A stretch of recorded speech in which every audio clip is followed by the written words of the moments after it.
Good morning, good afternoon, and good evening, ladies and gentlemen, weebs and weebettes, freaks and geeks, and everything in between.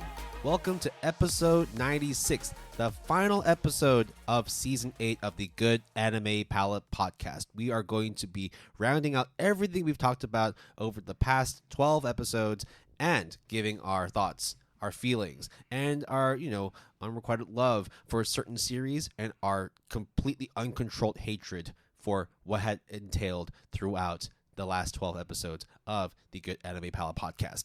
Our hosts, myself, Will, and Jason, are going to be going over our favorites, our least favorites, the ones that we just fawn over, the ones that we just wish never existed. This is the Good Anime Palette podcast's seasonal awards for the 8th season. Are you ready to rumble now, Jason? Are you ready to throw down and talk shit about the things you love and hate? I am ready. Also, one thing that we want to reiterate this time around, due to certain circumstances, such as Will and I's current state of health, we have decided to not get wasted on live recording because for a multitude of reasons. We already got wasted the day before, so yes. we're not going to double down on the alcohol. Now, no, we are just going to be sipping on coffee and water. Now, does that mean that for the future we will continue this sobriety or go back to our degeneracy of drunkenness? Let's just hope that our friends don't hold boozy brunch birthdays right before we record an anime podcast. Yes, but that being said, though, what is not boozy but what is hot is our takes on the season 8 of GAP. It's been a wild ride, a lot of changes both in our personal lives and in the anime industry, and we are ready to give you our serious-ish and our stupid-ish awards as per usual. Now, if you're familiar with our last season 7 finale, we have changed our stupid-ish awards to be more free-flow. This time around, we are maintaining that, but our serious-ish awards will always be the same and are the ones that you usually would expect from any of these dumb given award shows or award episodes. Willen has prepared a mystery quiz for me, and after we go through everything, we will talk a bit about the future that Season 9 holds and a bit of an announcement and back and forth. But that being said, let's get straight into our serious awards. Will, are you ready? We're kicking things off with our favorite seasonal anime. Oh, sorry. Before we get into that, as listeners would know, our last episode that is released is about fall. So I don't know how Will has arranged his awards. He doesn't know what I did, but I'm just going to say it now. All of the fall seasonals, despite it only having a number of episodes, I have some of my awards based on fall seasonals or fall shows. Fair game. And that's completely fine. And I think some of them I have way good reason, and that's the thing. So if you think that that's too early to judge, I'm sorry you feel that way, but that's the way it is. We have our ways of justifying the selections that we have for this episode. So if you don't agree with them, too bad. We're going to talk about them anyway. So bringing it back, we start things off with our favorite seasonal anime. I've got 2 to pick from. Oh, yeah. Is it a runner-up or a winner or a joint winner? I'd say runner-up. They're a little bit tied, but for different reasons. But you want to start off with yours? Sure. How many do you have, actually? Do you have, runner-up and favorite overall? Yeah, most I have runner-up, 1, and a winner. So my runner-up for favorite seasonal anime goes to the number 1 show probably for fall 2024 that is a non-sequel, Dan to Dan. That is my runner-up, believe it or not, for favorite seasonal anime. The only reason why it is not winner, or the reason why it's on here, is because there's only a handful of episodes out, yep, right? But we have read the manga. We have seen how Science Saru can perform, and obviously, minus the exception of them dropping quality, if they maintain the same level of quality, it's only going to be bombastic fun with crazy hijinks that ensues. I'm very confident that, based on what I've seen, that the rest of the cur of Dan to Dan for fall 2024 is going to be as good, as hype as we all thought it would be. And I can't wait to see what Science Saru does next for Dan to Dan, and I hope they continue making Dan to Dan. What about you, Will? What is your runner-up? My runner-up for the favorite seasonal anime is makain. Make heroin. Make heroin ga osuguri giru, which is too many losing heroines. Now it's a surprise pick, but why I picked it was it's wholesome, it's sweet, it's comfy, it's wacky, it's a nice direction within the rom-com genre that I don't necessarily watch a lot. So for me to pick a rom-com as one of my favorite seasonals is not to say that the other anime seasonals that came out prior are no good. For me to highlight it just showed, at least when I was watching it, the comedy bits hit well. The sequences in terms of transitioning from a character monologue through to character interactions, through to another monologue, through to shenanigans on screen. I think that the way it was paced, the way it was put together, the anime direction as well, I have no problems with Makiin. Not to mention as well, it's fucking A1 Pictures, so it's going to look pretty crisp.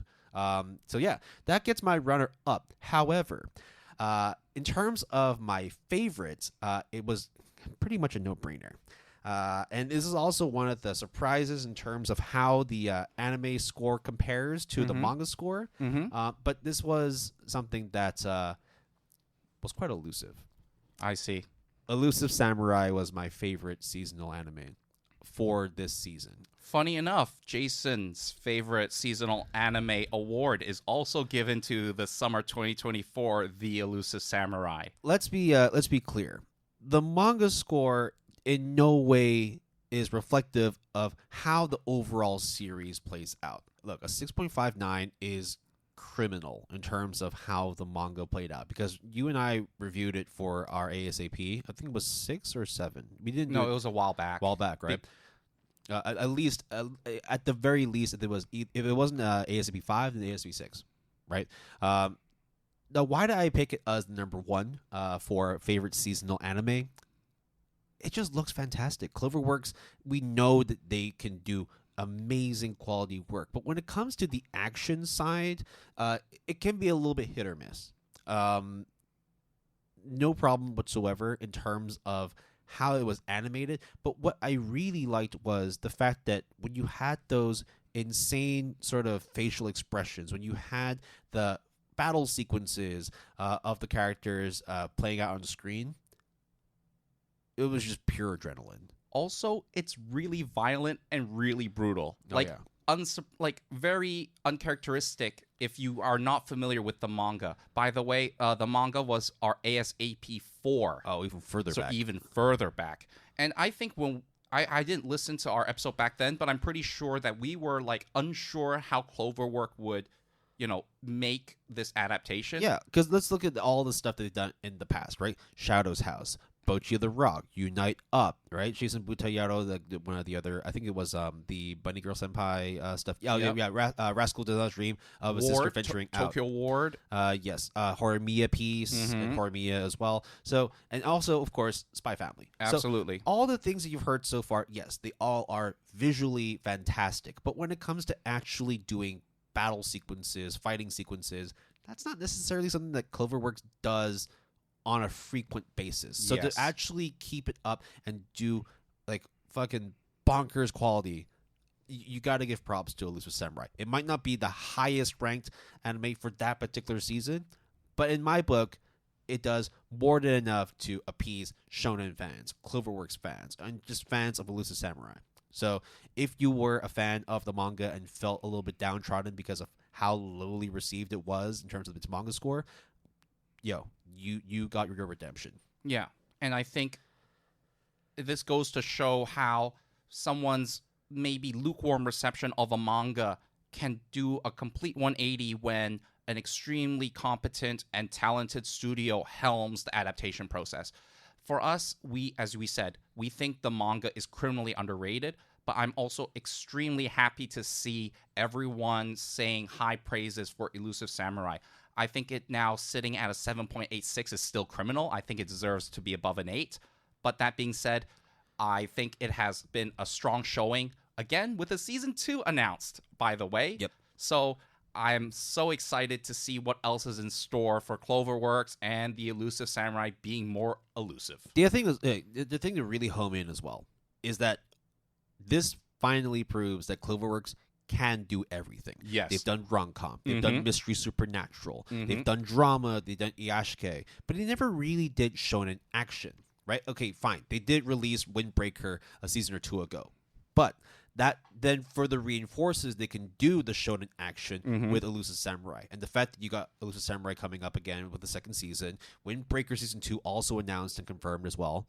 This is just further like growing the pedigree that Cloverworks has as the all-in-one studio. I think Science Saru doing Dan to Dan was a little bit of like a roundabout, unexpected pick, but when you look at it very closely, it's a no-brainer. They have done things like Devilman Crybaby, and you have seen all the memes. You've seen all the action sequences that Science Saru have done in the past. They can do crazy, bombastic action, but for Cloverworks to pull it off, sure, you could say, well, they kind of have a lot of action with Spy X Family. I mean, if you look even further back, they also had Darling in the Franxx. Yeah. In some ways, you could also say Promise Neverland. But Sure. let's be real. Like, those, it wasn't so much the action that was the point of focus. I mean, especially with Darling in the Franxx. Yes. Right? But I think this is it.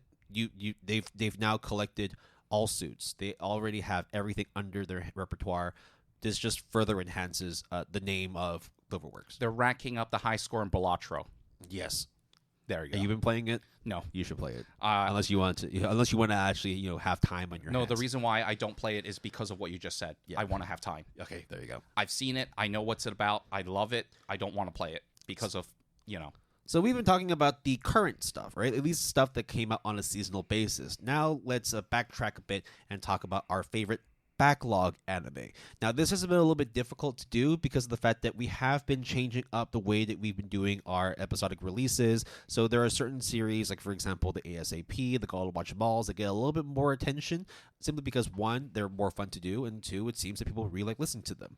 But that doesn't mean that we haven't been looking back at older anime, or at least just anime that we never got round to, that weren't part of the research scheduling. So therefore, we might not be watching as much backlog or to watch list animes, but we still got something we can talk about. I mean, how many do you have for your favorite backlog? I've got one. Okay. Before we get into that, let me just tell you, I have 2 runner-ups and 1 winner. And how now I dictate backlog anime, as you said, right? Our definition of backlog has changed. Will, as you know, have over the period of like a year or two, I think I've reached over 100 on my on hold anime list right now, and I had to cut it down. So how do you cut it down? You either drop it or you finish it. So for me, these shows that I've picked for my favorite backlog animes are shows that I have mentioned before, whether in passing or in depth, but never gotten around to finishing in entirety or giving my take after I finished all of it. And some of them you might be thinking that's sacrilegious. However, this is just the way it is. So those are sort of what I now define as my backlog anime. So Will, what is your sole no contest winner? Going back to 2017, Qeeo's Journey. Yeah, all right. Absolutely no question. I mean, the fact that I watched everything in fruition, and we already did that for our closet cleanup, going over each episode, the stories they told, and the overall direction of just kind of it's almost like an anthology series kind of thing. What do you mean it's almost? I would consider it an anthology series. You just have the main character Qeeo just going through and traveling to the different quote unquote countries and nations, and sort of, I guess, developing their own sense of the meaning of life, the meaning of what a country is, and the meaning of freedom or the lack of freedom within each country. I'm so happy you got it for your cleanup list. I was actually very sort of curious about Qeeo's Journey because the scores, I mean, of course, are in no way sort of predicting how well a series is going to go, because you've definitely watched 8s and 9s that are no, this is nowhere near as high, or you've watched some 6s and 7s that are actually, it's kind of criminally underrated. I think with Qeeo's Journey, it is perfectly where it is. It may be even a little bit higher. And also, it also depends on which version you watched, right? Like if you watched the original 2003, that one was an 8.28, and then the latest 2017 animated series, that one was a 7.6. I would have given it a straight 8.5, maybe even no. 8.5 lean towards an 8. It's not like the Yeah. best thing ever, but it's definitely like something that if you have time and if you have been thinking about watching stuff that you might have missed or it has gone under the radar over the past 10 years, Qeeo's Journey is definitely it. I also think that Kino's Journey, the remake or the reimagining, has one of the best first episodes I have ever seen. So good. Now, is it deceiving in a bit because it doesn't really carry on that particular storyline? But it's such a good first episode to hook you in, right? In terms of arriving at a town, you're not really knowing what the premise is about. There's a talking scooter. You're like, what the hell is going on? It's hard to really also like sort of predicate like how all these episodes are going to play out because the way that each story was picked was through a fan poll. So all of the quote unquote favorite stories, favorite countries, they were picked from this poll from the readers of the light novel, Right. And then that's why those particular episodes were then adapted. So when you say like, does the first episode then kind of like drop off with like the subsequent episodes? I don't think it's necessarily like the best comparison, simply because the way that it was adapted. But what a first episode. It was great. It was such a fantastic I first episode. loved it. I'm glad that it was probably one of the best closet cleanups I've ever had. Oh, that's awesome to Right. hear. Now, And I've watched some crazy shit as well. funny enough, you mentioned your closet cleanup because my runner-up for my closet cleanup, episode 86, closet cleanup number 7, is none other than the goldenest of Kamuis, Golden Kamui Season 1.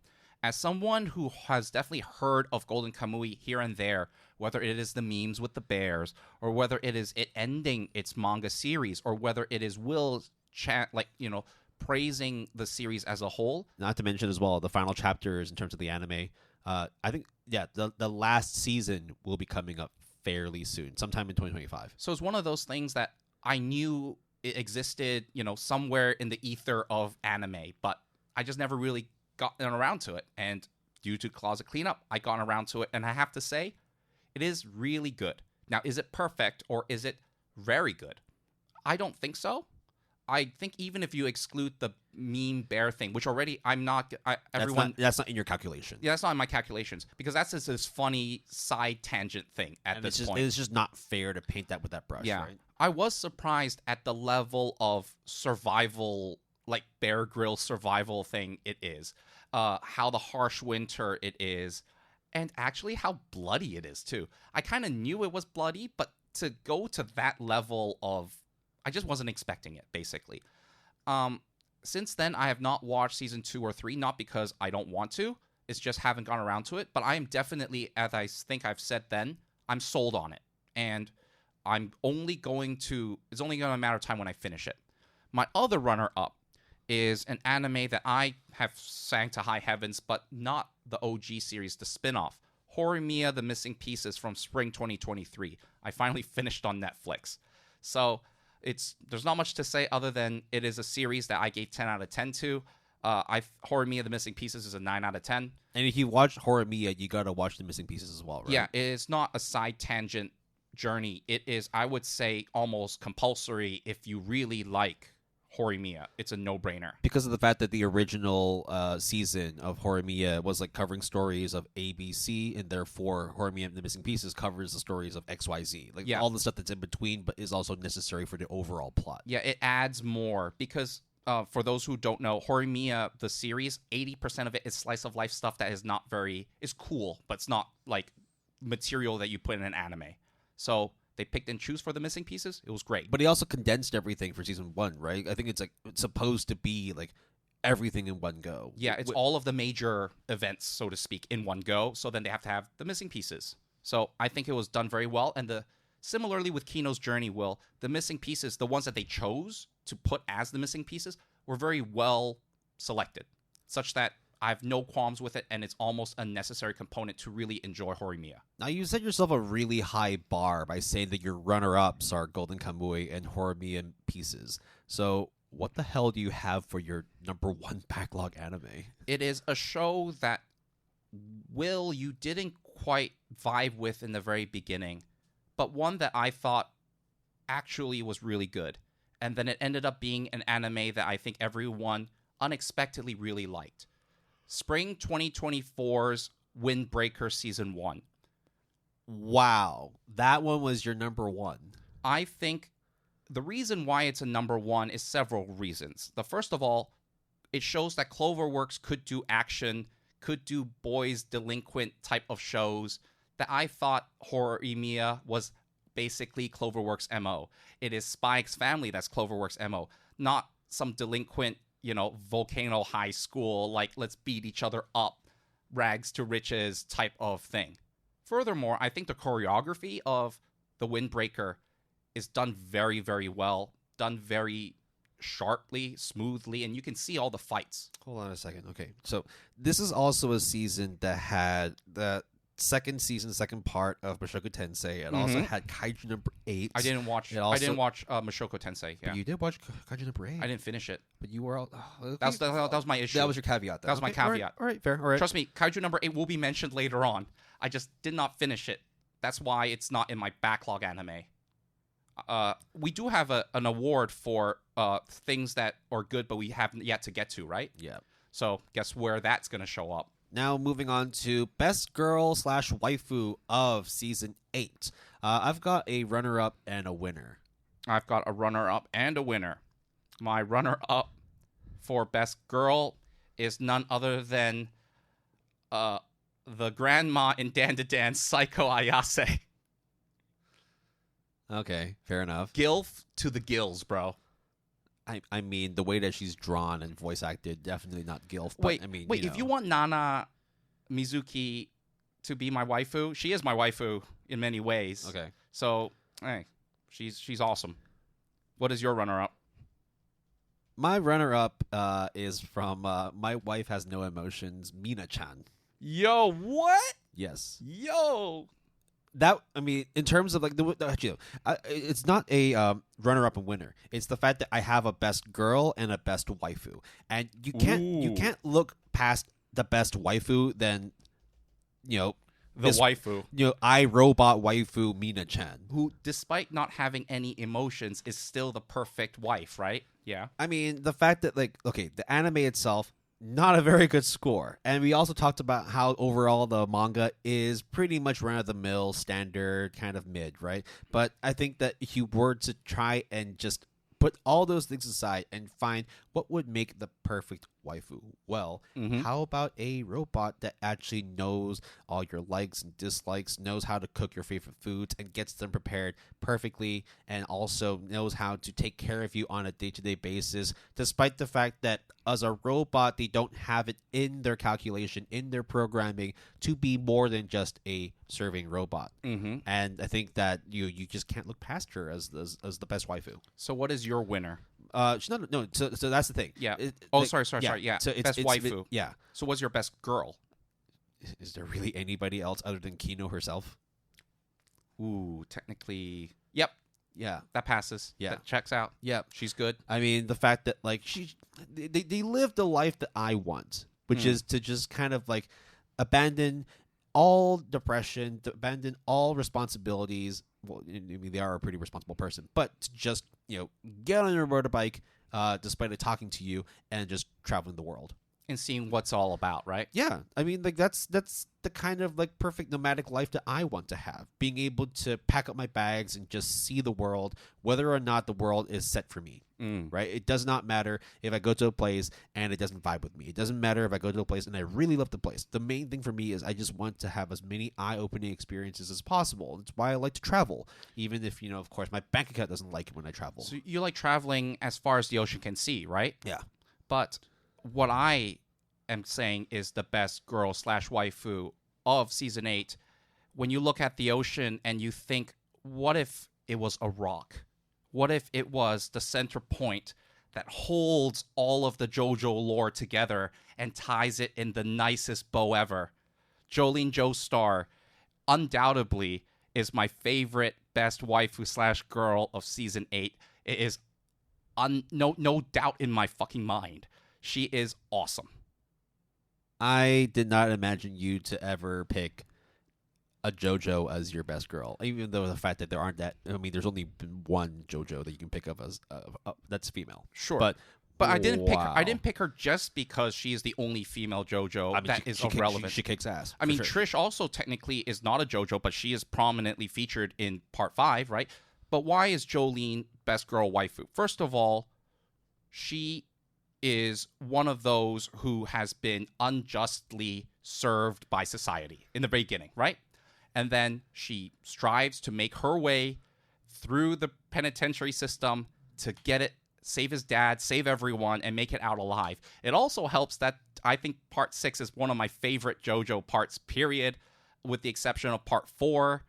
And I think Jolene Joestar is a very big reason why I really like Stone Ocean so much. I probably at a 0.1% advantage go with Foo Fighters.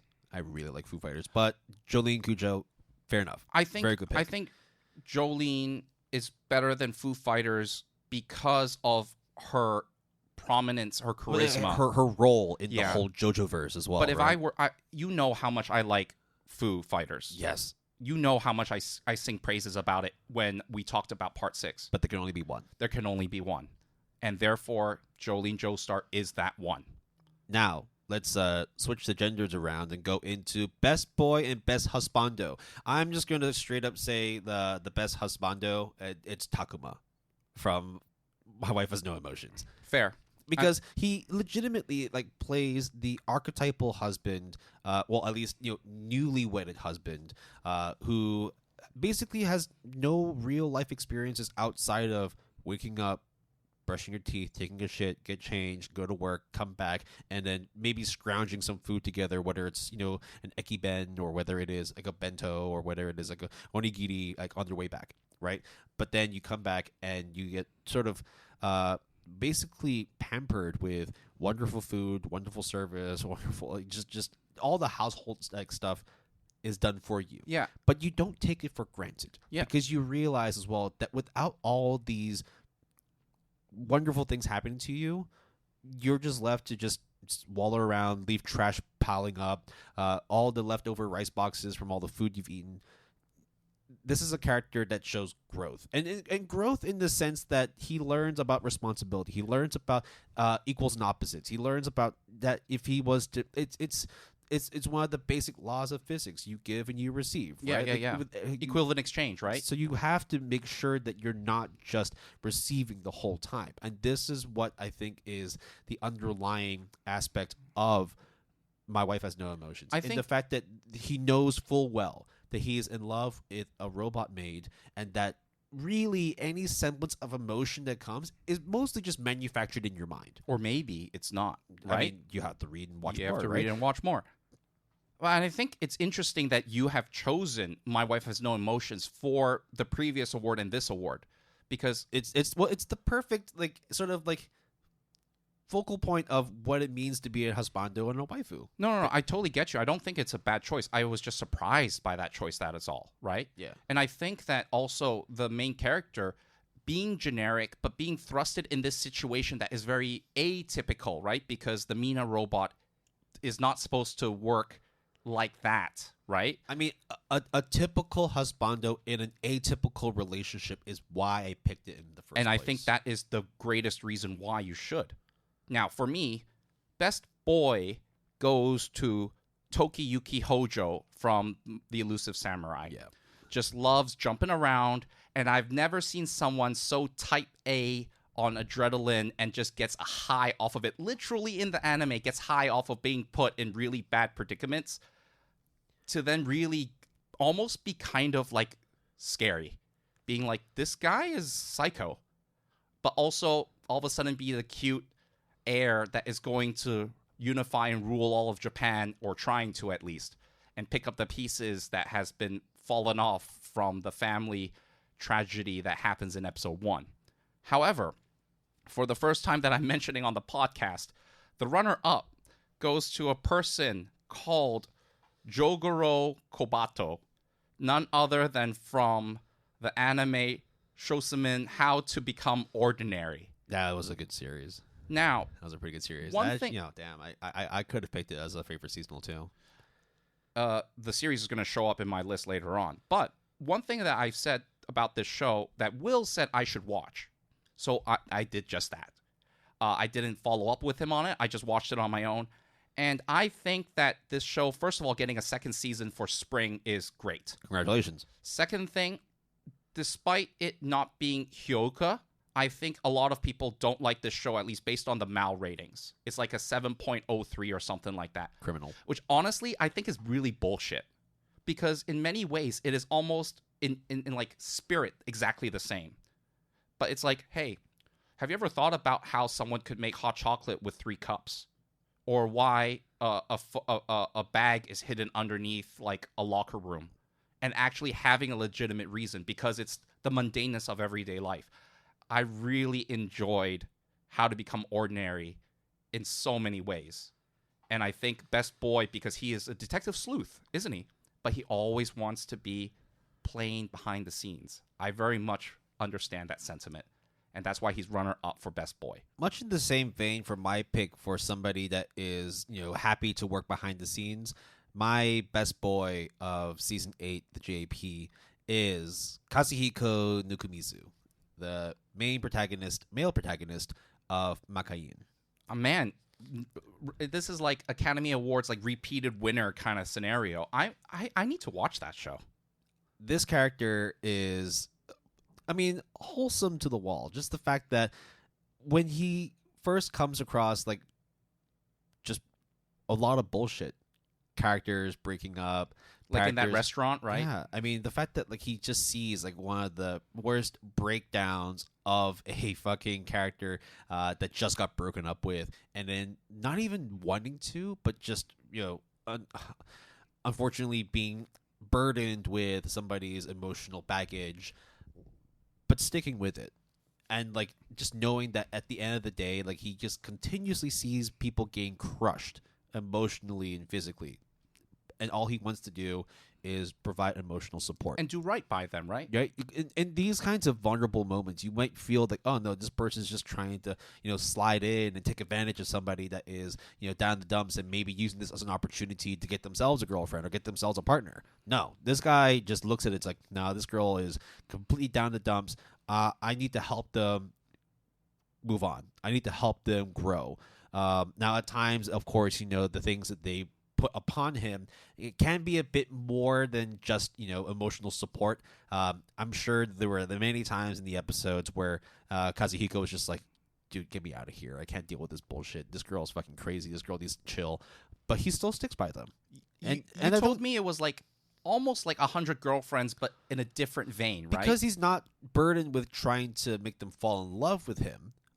It's more the fact that he's trying his best to make sure that people come out emotionally unscathed, and that's the thing that people never really grow from when it comes to breakups, when it comes to moving on from relationships. It's really hard to just be invested into a relationship, a long-term relationship, or even a short-term one, when you have emotions that are compromised, when you have like a lot of things on the line, whether it is your own well-being, your time, and your compassion for the other person that you had seen as either a life partner or just somebody in the moment that is the best suited for you. And when those walls come crashing down and you no longer have that, what can you do other than to wallow in your own filth, wallow in your own sorrow? He comes in and says, no, you don't have to do this alone. You're better than that. And you also don't need to have this as your existence. You can change. And maybe not change yourself, but you can change your situation and change your environment and give yourself a more positive outlook. And that's like one of the best things you can ask for from a friend. Right, completely non-committal, completely unrequited love. No, committal, but not in a relation, exactly, like romantic relationship way. Being there as like a support, both physically and emotionally. Like you cannot ask for more than that, and that's why Best Boy for me goes to Kazuhiko Nukumizu. That is high praises.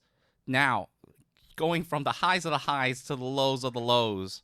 Our next award is the most disappointing show of the podcast season. I have technically 2 runner-ups and a winner. What about you, Will? I don't necessarily have anything here right now, but I do want to hear what your picks first are, and then let me see if I can formulate something on my side. So first of all, my runner-up is probably the one that I'm less sure of, based on only consuming half of the 4 episodes that are currently out. Uzumaki Spiral into Horror for Fall 2024 is my runner-up question mark for most disappointing show, mainly because of the pedigree that Junji Ito has, that Uzumaki has for myself, as well as that initial trailer and that first episode. Now, does it fall off the rails completely in the second episode or maybe the third and the fourth? There are some good things in there, right? There are. And for me to say this is the best Junji Ito adaptation I've seen thus far might sound like high praises, but actually it is not. And I am very saddened because of what it could have been. Now, I know that there's a lot that happens behind the scenes. If you listen to our fall 2024 seasonal review of it, there is very legitimate reasons, COVID-19, staff changes, politics maybe, that is happening behind the scenes, people not getting credit, whatever. It is just very tragic to see yet another Junji Ito adaptation, and probably one of the most important works, in my opinion, of Junji Ito, fall flat, or at least fall a little bit on its face. The second runner-up I will give, which is the real runner-up, is the summer 2024's Dahlia in Bloom. Now, this is a manga that, based on a light novel, but I read the manga, and I really liked. It's about a girl who is into inventing stuff, and the show is very dry about patents, about negotiations. There is episodes where it talks about them being in a boardroom and negotiating. This is like Realist Rebuild the Kingdom, but except without all the waifus and without all of the pizzazz. And I guess that is why I'm disappointed, because there is nothing necessarily wrong with the show, in honesty. And there's nothing necessarily wrong with the adaptation either, but the problem is it just doesn't translate towards what I thought the manga is, which obviously is based off of the light novel. It didn't carry over the charm that it had. And I felt very saddened because I was looking forward to this show, and when I watched it, it was fine. But it wasn't fine like Realist Rebuild the Kingdom. It was fine like, and that was it. Is your number one most disappointing also a series that came out in summer 2024? Yes. Yeah, I can guess which one it is. But I actually do have one that I didn't watch to completion, but there was a reason for that. The most disappointing for me, in terms of like me actually putting time into it and feeling that this was going to be a guilty pleasure, was 2.5 Dimensional Seduction. Ooh, right. Hot off the heels of like My Dress Up Darling and Hokkaido Girls Are Adorable, right? Hokkaido Girls I actually quite like. So then after those shows, right, came this 2.5D. I think it's still airing now because it's double curve. That's also why it makes it as a disappointing pick for me. Because look, when you have a name like that, 2.5 Dimensional Seduction, when you have harem and otaku culture and ecchi as your themes and genres, and it's also done by JC Staff, and when it comes to this kind of thing, JC Staff do really, really good work. I just felt that this is just... I'd rather just watch My Dress Up Darling. I'd rather watch Hokkaido Girls Are Cute. There just wasn't enough for me to sit back and be like, hey, look, even if you just look from the ecchi angle, it just felt like, of course you're going to have the ecchi because the fact that, you know, the characters change into their otaku outfits, into like, you know, the cosplay thing. And then, of course, like, you know, the whole sort of like, oh, like, I really appreciate seeing this person, you know, from a 2D realm in terms of like, you know, from photos and videos. And now I get to see it in real life, quote unquote. Like, there must be that kind of shtick where like, oh my God, I finally actually get to, you know, realize my embridled sort of like edgy romance and really, really, you know, take in the beautiful seduction of this otaku / cosplay girl. Because on paper, this sounds amazing, right? It's after My Dress Up Darling, so it carries that hype. It is that whole otaku versus gyaru kind of relationship, right? Which we have seen. It's like polar opposites, but opposites attract, man. And it has cosplaying. It's supposed to be cool, but I mean, like, if you wanted to really go into like your carnal, edgy horniness, like, it really should have been that, right? Without going into like watching like pure degen harems, right? Like, you know, Harem Labyrinth and fucking like World's End Harem. Like, that those exist for a specific reason, and they know what they're doing with what they have there. Yeah. Whereas this, I just don't really know what I'm supposed to get out of it. And like the metrics kind of give you this thing where like it's meant to be decently popular. It's JC Staff. It only came out, a season ago. 100,000 members on my anime list, meaning there's a fuck ton of people who are watching this. But I just don't understand like why this exists as a double cur when you have things like Dress Up Darling, which only ran for 12 episodes, right? Like, I feel like we placed like the production committee placed a lot of importance in this thing being super successful, and it probably does work well for certain people. I mean, the fact that there's over 100,000 members, it's clearly popular, right? Maybe not like massively popular, but 100,000 is nothing to joke about. Yeah, it's not. But then when you also look into how the manga performed, and it being a 7.19, and also having only been running for 5 years, and it's 964 popularity. That's really, really good, despite only having 19,000 members, right? Yeah. So of course those numbers are always skewed because it's my anime list. It's not called my manga list, right? Exactly. So, yeah. But in the end, like I just feel like I put a lot of time into. By a lot of time, I watched like 2 episodes of it, and still like. I got 22 more of this to go. And it felt bad, right? Do you think because of Hokkaido Girls are so adorable and My Dress Up Darling that it hurt 2.5 D seduction? I mean, like, it'd be crazy for me to put those biases aside because you're going to have that as a comparison point, right? When you have, big busty girls changing into very skimpy outfits or, wearing revealing outfits. Of course, that's the kind of demographic you're playing for. Right. You're playing to, like, horny men, and I am a horny man. Yeah. But like my Dress Up Darling though offers more though. My etchy boner just crushed. Like you got blue balled. I just could not continue. And that's why it was my number one. There is obviously another one which I think you're going to pick for your worst, but because I didn't watch a single episode of it, I can't list it. My Wife Has No Emotions is my most disappointing show. Wait, that's what you actually picked? Yes, I did. Wow, I actually thought it'd be Suicide Squad. No, I kind of expected Suicide Squad to. I mean, I am disappointed, but I am also not surprised. Fair, but then would you even be that surprised by like how low My Wife Has No Emotion like performed? Because I didn't expect it to be this bad. Well, I mean, we did talk about how like this was also like during our ASAP one of those where like it's not going to be a.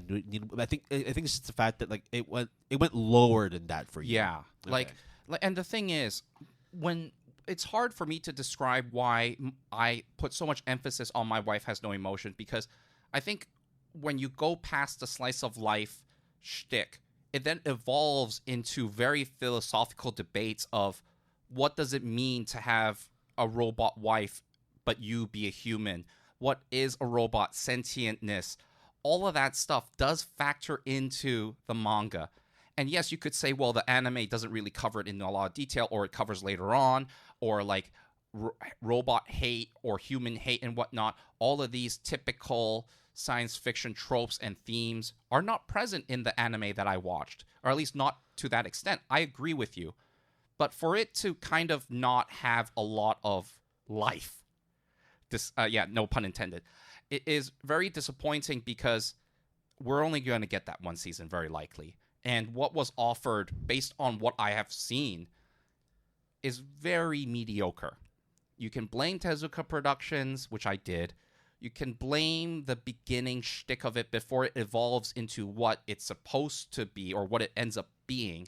I can also give that to you. But nonetheless, the anime that was given to all of us is so not what I thought it would be, and so generic that I just felt like, man, what a shame. Yeah, I mean, yeah, you're absolutely right in terms of it. Very unlikely to have a second season because outside of Cafe Terrace and its goddesses, they don't do sequels. Yeah. I mean, like the Fable, Under Ninja, My Home Hero. What else they do? They also did they were one of the studios that worked on Dororo in collaboration with Mappa, but that was like a long time ago. So don't expect to have a second season of My Wife Has No Emotions unless it's under a different studio. Yeah, and to be honest, I don't know if there even will be, because I think it's done its job in terms of advertising for the manga, which is what the whole point of some animes are. I mean, not necessarily a good advertisement, though, right? Unfortunately not. But maybe people then check out the manga and being like, hey, actually, guys, check out the manga, which is also my suggestion in this particular case. Now then, best discovery / surprise of Season 8, the Good Anime Palette podcast. I've got one outright winner. I got 2 runner-ups and a winner. I got a lot of stuff. All right, so let's hear your runner-ups, and then we'll talk about our winners. My runner-up goes to the 2 shonen action series of summer 2024, The Elusive Samurai, but more importantly, Wisteria Wand and Sword, was a show that I read the manga, I appreciate the manga, but did not expect the manga to necessarily translate very well in anime form, only to be pleasantly surprised. The only, I guess, the ways that I can sort of, talk my way out of why I would have expected them to do well is because they're shonen action. Right. Yeah, but that's basically it, right? I do agree that given how lowly received Elusive Samurai was in manga form, and also how generic we felt Wisteria would be from the manga, that you would have expected to be like low 7s. Yeah. I mean, and this is someone who read both mangas, and I think both mangas are pretty good. But I knew that, hey... I was less hot on Wisteria. Yeah, I mean, and no fault, man. How would you feel if I were to say, it's like Harry Potter, but not Mashal Harry Potter, but Harry Potter like anime Harry Potter, and you'd be like, oh, for fuck's sake. It's just Mashal 2.0. Oh, it's a guy who can't use magic, and he uses a sword. Oh, for fuck's sake. Oh, but he is like an outcast, but then he finds his worth, blah, blah, blah. And I'm just like, yeah, that's true. Yeah, that's right. But that first episode. And I can tell you, the quality does not dip significantly, and the action scenes only get better and better and better. And season 2, I think, is announced, so therefore it's only going to get even better. My winner for best discovery / surprise, I talked about in our fall seasonal review. You Are Miss Servant. Now, of course, this is just based off of what I've watched so far. At least as of recording, there's only like 2 episodes that are out, maybe 3. So I haven't watched everything. But I did not find myself sitting here thinking, this is possibly the best anime opening I've seen the past year. Yeah, and to be clear to the listeners, before we recording this episode, Will made me watch the opening title sequence, and I can attest and say it is really good. It is really cool. Now, how the actual anime is, it's decent, but like the reason why I gave it, the best discovery was I had really no intention to watch it. But I was just looking at the catalog of anime to watch in preparation for the fall seasonal review, and I was like, I'm not watching all of these sequels and all these remakes because I haven't even gotten through the first season or even the original series. So what am I going to watch? Okay, well, there's Dan to Dan, watch that. Or watch that. Blue Box, read that. Oh, okay, what about Your Miss Servant, the highest ranked series that was not the aforementioned 3? Well, let's check it out. It starts off slow. Okay. Introduces the characters. Okay. Boom. Craziest 1 minute and 30-second fucking opening that I'd seen in a long time. Fantastic. Good music score. The transitions between marionettes to shadow puppets to claymation to live action shots. But in defense of the show, you think the show is also good too. Maybe it's not good. as good as the title sequence would imply, but still good. Yeah, and so that's why it gets my best discovery. Is it a groundbreaking show? Absolutely not. But is it a good time with a very, very fun opening to watch? Absolutely. Yeah, I think best discovery, best surprise is just that, right? It's not never, best show. It's never indicative of how good a show will be. Yeah. But it's in that moment, actually turning on the show and watching it, I was like, wow, I'm glad I actually gave it a chance. Yeah. My best show and discovery is Shoshimen How to Become Ordinary. Oh, yeah. Distinguished, yeah. I can't believe I had a stutter and a lisp I all of a sudden. thought you were pulling some Sean Connery there. No, I accidentally I don't know why I just did that. To be fair, Shosumin is a very like tongue twister kind of name. Yeah, that is actually why I stuttered a bit. It's good, isn't it? How to Become Ordinary is such a weird show because, first of all, I remember after our summer seasonal review, Will, I asked you personally off air what. Actually, I think you even mentioned it on air. I was like, "What are the two shows I should watch?" You said Makanin and also How to Become Ordinary. And I was like, okay. And I know How to Become Ordinary was done by the Qeeo author. So when I had to choose between the two, I decided to embark on How to Become Ordinary. And then the train just left the station and didn't stop until the end. I really like when you show everyday mysteries in the mundaneness, because our life every day for most of us is mundane.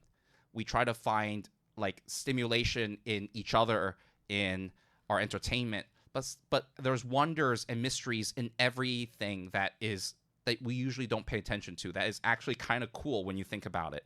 And How to Become Ordinary is such an interesting show to me because it reminds me of the Qeeo shtick, but without the charming characters, without the love, kind of story. Not saying that that's bad. In fact, that's really good.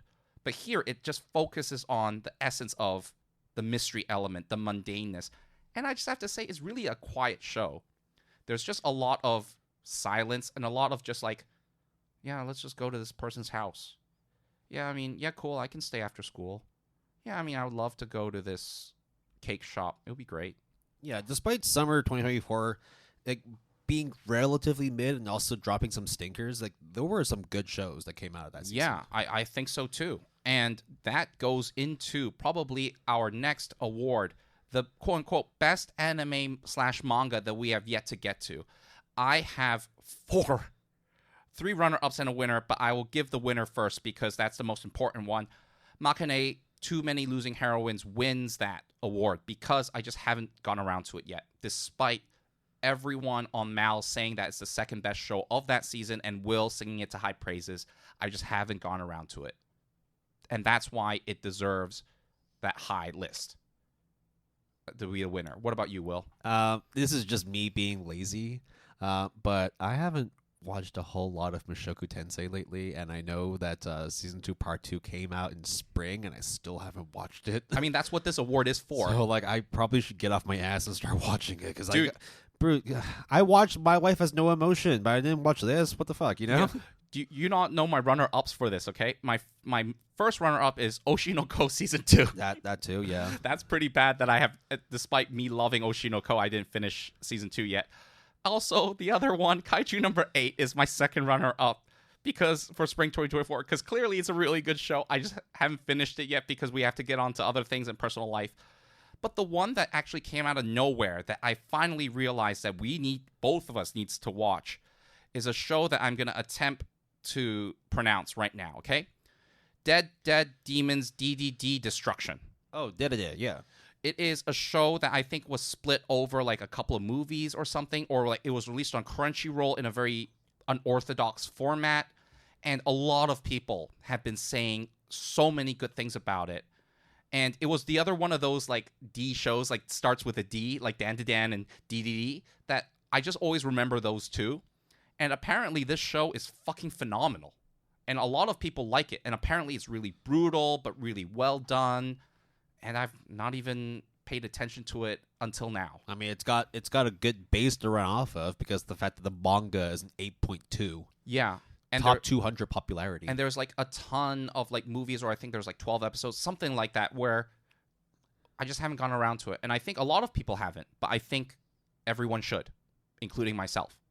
And that is like the real runner-up towards my best anime/manga I've yet to get to. Moving on to our favorite moment from the podcast season. I have one outright winner. How many do you have for this one? Just a runner-up and a winner. All right, let's hear your runner-up, and then we'll go over our winners. Our BP30 with Vish was a very, very nice time. That was a good time. It was, and I think going off of that, I think Will and I are probably going to implement more of these guest spots with some of our selected friends, because I think it was always cool to have someone else's voice. Clearly, a lot of people loved that series. I loved that episode based off of our analytics, and we are going to continue that train with people with interesting voices and opinions. I just didn't want to put it on this because of the fact that like it would set a really high bar for subsequent guests who wanted to do the podcast. But yeah, Vishal Nanda, thank you very much for joining the podcast. Yeah, thank you very much. Is that your winner?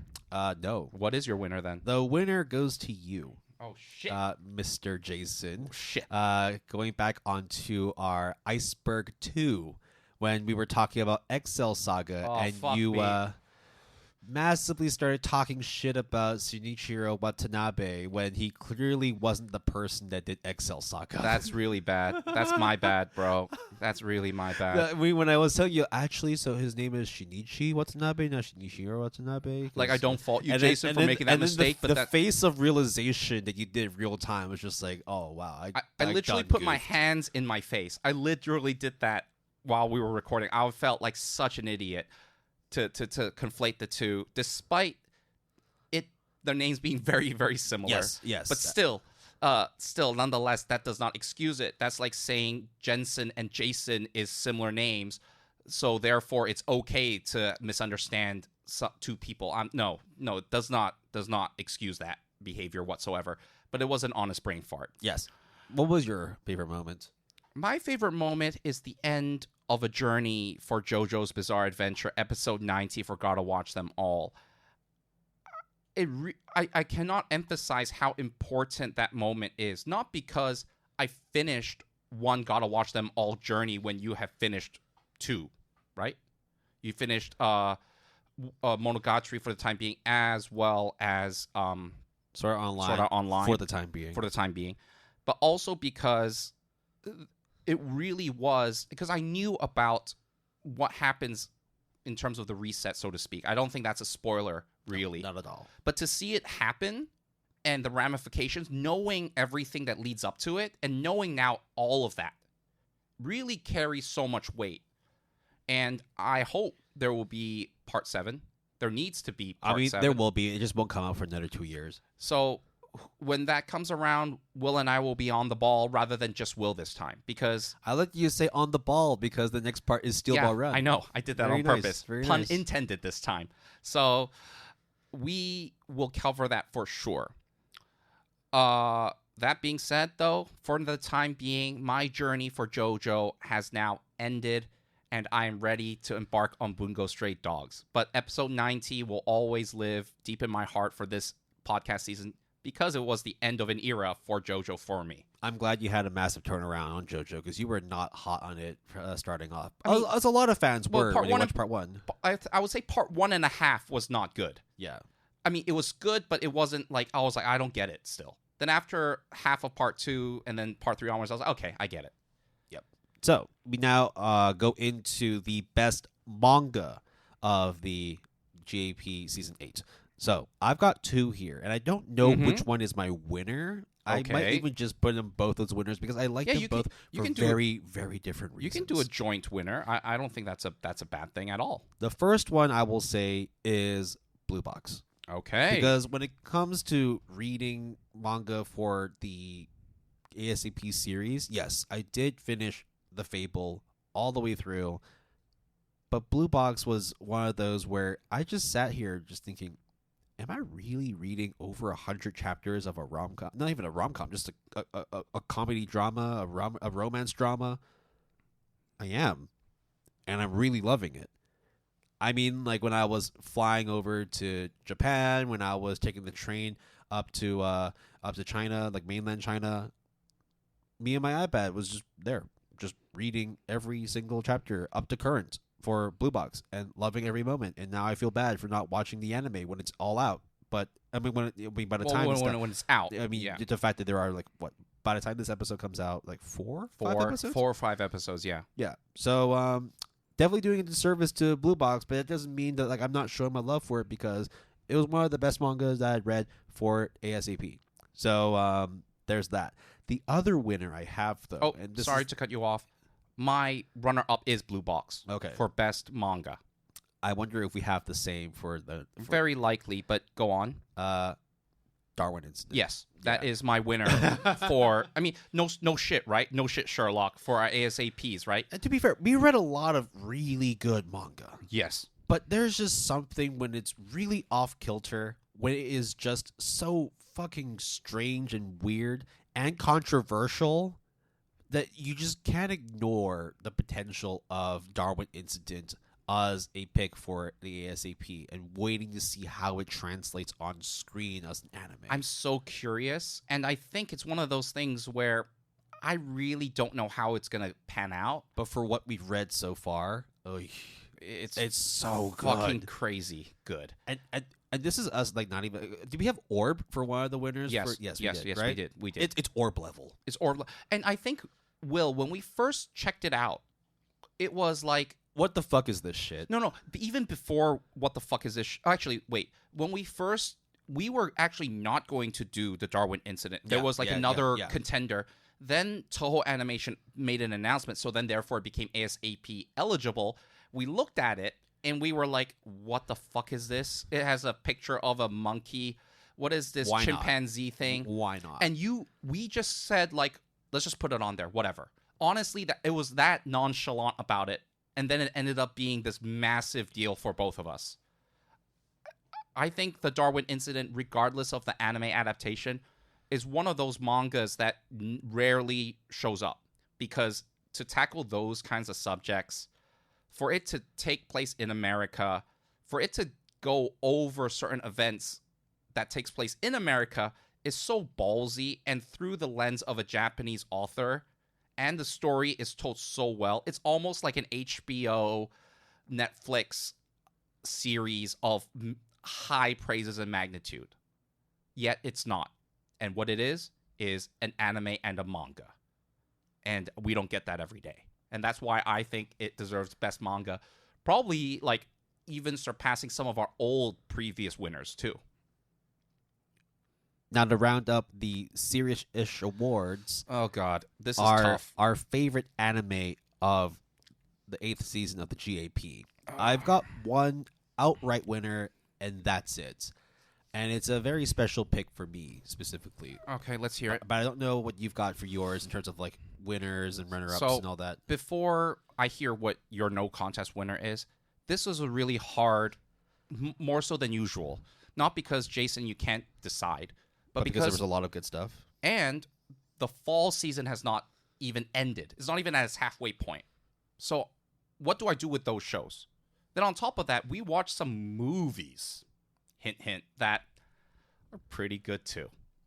And that's my outright winner. Yeah? Look Back was the best thing that I watched over the past 6 months.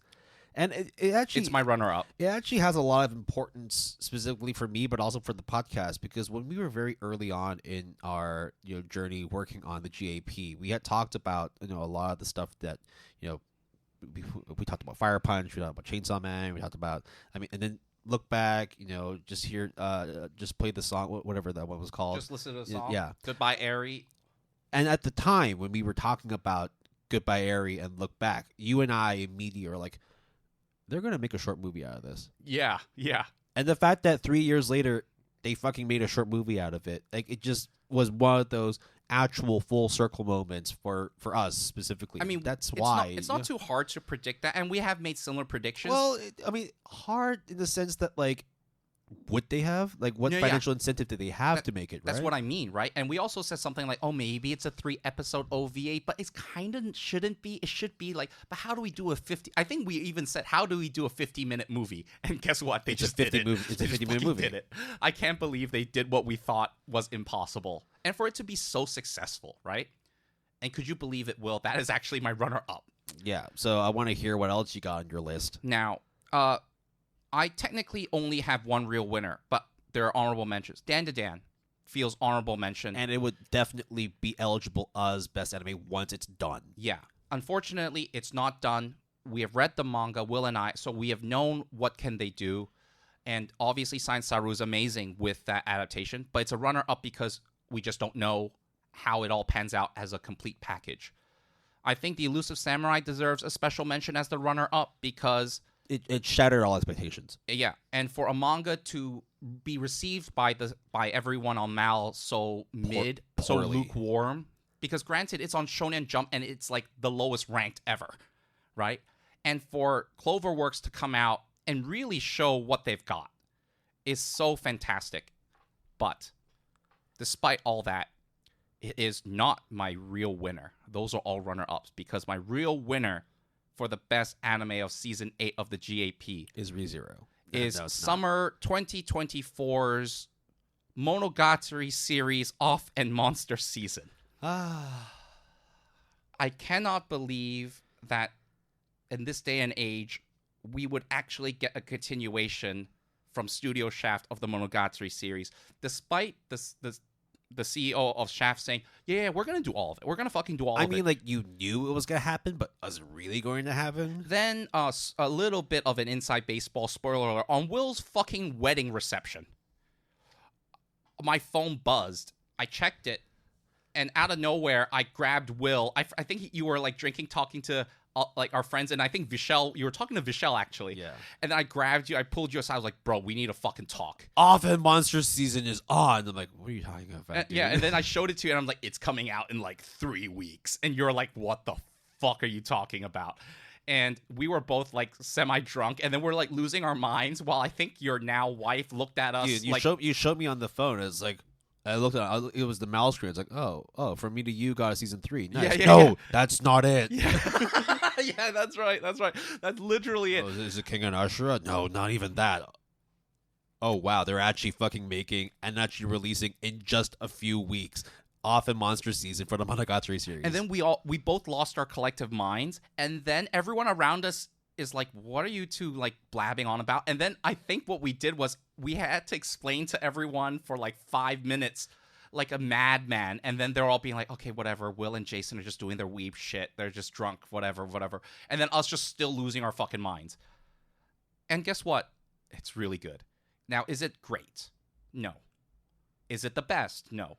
But it is a continuation of a series. I mean, you say that, but it's an 8.95 on my anime list. But yeah, I know. And it's ranked 16th overall. yes, it is. It is. I'm very aware of that. It is a It continuation. might even be the highest ranked Monogatari season. I can double check that. Maybe. Actually, I don't know. But what I will say though is it It is. Oh shit. It is. Now, I think partially the reason why it's ranked so high is because it's return. I think the hype. Y'all waited so fucking long for it. We waited so fucking long for it. And guess what? Minus maybe a little bit of nitpicking with the music selection in particular, which is just fine. It just wasn't outstanding. That's the issue. It's still the Monogatari that we all know and love, and the continuation of the story that we all know and love. And there's just no qualms about my favorite series of all time, despite not being the greatest of all time, but my favorite long-running series of all time getting a continuation, and it's still being bonkers good, has no way not being my best anime of the podcast season. And that's where it stands. And that's it. That rounds out the first half of today's finale episode of the GAP. If there's anything I've learned, Will, I need to watch Makane. Yeah, watch Yeah. it. I really Yeah. like it. Yeah. And it's definitely, I wouldn't say slept on, it's definitely getting good reviews, but I think it's something that you should definitely put on your, well, you already have it on your watch list. Yeah, so I mean, it's like too many at get on this that point. shit, right? Yeah. So we will be back after the break with a few miscellaneous awards, a few shits and giggles, and then we will be rounding off the finale with my personal favorite segment, the mystery quiz. So we'll catch you all after the break. Let's go.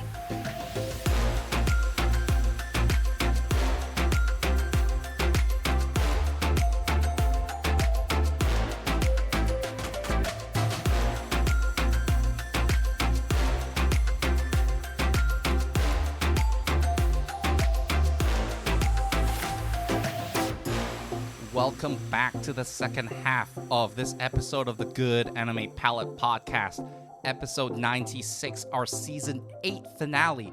What you heard in the first half was Will and I's serious-ish awards. We went over all the best and brightest and the lows of the past podcast season. But now it's time for some shenanigans. Usually we are drunk, but we are drunk on power. and we are drunk on providing you with the best and the brightest dumb awards. Joining me is, of course, Will. I am your other co-host, Jason, ready to go into some dumb stuff. I think the coffee's definitely kicked in. I'm kind of jittery now, so it's playing a similar effect, not quite the same as the drinking alcohol, but here we go. Yep. So if you haven't been listening to all of our serious-ish and dumb-ish awards, this time around again, like last season, we're going to be doing things our way, making our own rules. So rather than having a set list of categories to go through for the dumb-ish awards, we are just going to make up our own shit and see how it goes. So, I've got a few things I'm going to list off. I think you got a lot more for this segment. Yeah. So the first one I wanted to roll off was this award is the Slow Your Roll Award. Okay. Which goes to fall 2024 because of the fact that, goddamn, like 50% of the season is just sequels. So and slow your remakes. roll is like what? Y'all gotta calm down and actually just pace all these out because I don't need to watch fucking Bleach. I don't need to watch Rama Half. I don't need to watch Dragon Ball. I don't need to watch fucking Tower of God. I don't need to watch ReZero, Natsume Book of Friends, Shangri-La Frontier, Rurouni Kenshin, Danmachi, MF Ghost, fucking Eru Fureta, all in one go. Now, They just blew their load. yeah. So I have to say, with fall 2024 having like 25 something sequels, there are shows that I actually legitimately want to watch. Absolutely. I mean, I want to watch Tower of God. I want to watch Aristocrat. I want to watch Shangri-La Frontier. Yeah, I mean, like I haven't gotten around to finishing like the first part of the remake, but I do want to catch up on some Rurouni Kenshin. Shangri-La Frontier. I never got into. Spirit Chronicles, which is like I think a lot of people were like okay about. I still want to see what's it about because it got a second season. So let's just go through this. Bleach, ReZero, Natsume Book of Friends, Shangri-La Frontier, Dragon Ball Daima, Rama Half, Rurouni Kenshin, Danmachi, Love Live, MF Ghost, this one, Kamana Hashi, Ron Kinden Tsururi, Arifureta, Seven Deadly Sins, Aristocrat, Blue Lock, Blue Exorcist, Tower of God, Sword Art Online, Gun Gale Online, you got Spirit Chronicles, you got Hanaka-kun, you got Prince of Tennis. So you got Tombow many. Season 2. You got the Idol Master Kami Rebi, God App Season 2, Shiny Color Season 2, Arifureta, and that One Piece Log Fisherman Island Saga. Yeah. Do half of those don't matter for us? Yes. But still, to have it be on the docket for this season, for fall 2024, is fucking insane, bro. And then when you take away the classics that we've talked about through our ASAPs, right? Like your Dan to Dans, your Blue Boxes, and your Orb on the Movements of the Earth, the highest non-sequel, non-remake that you have is You Are Miss Servant. Yeah, as of recording, yes. Like, this is crazy. Blasphemy. It's crazy. And so I talked about it already when we were doing our preamble for the fall season. We talked about it when we actually reviewed the fall season, but it still stands that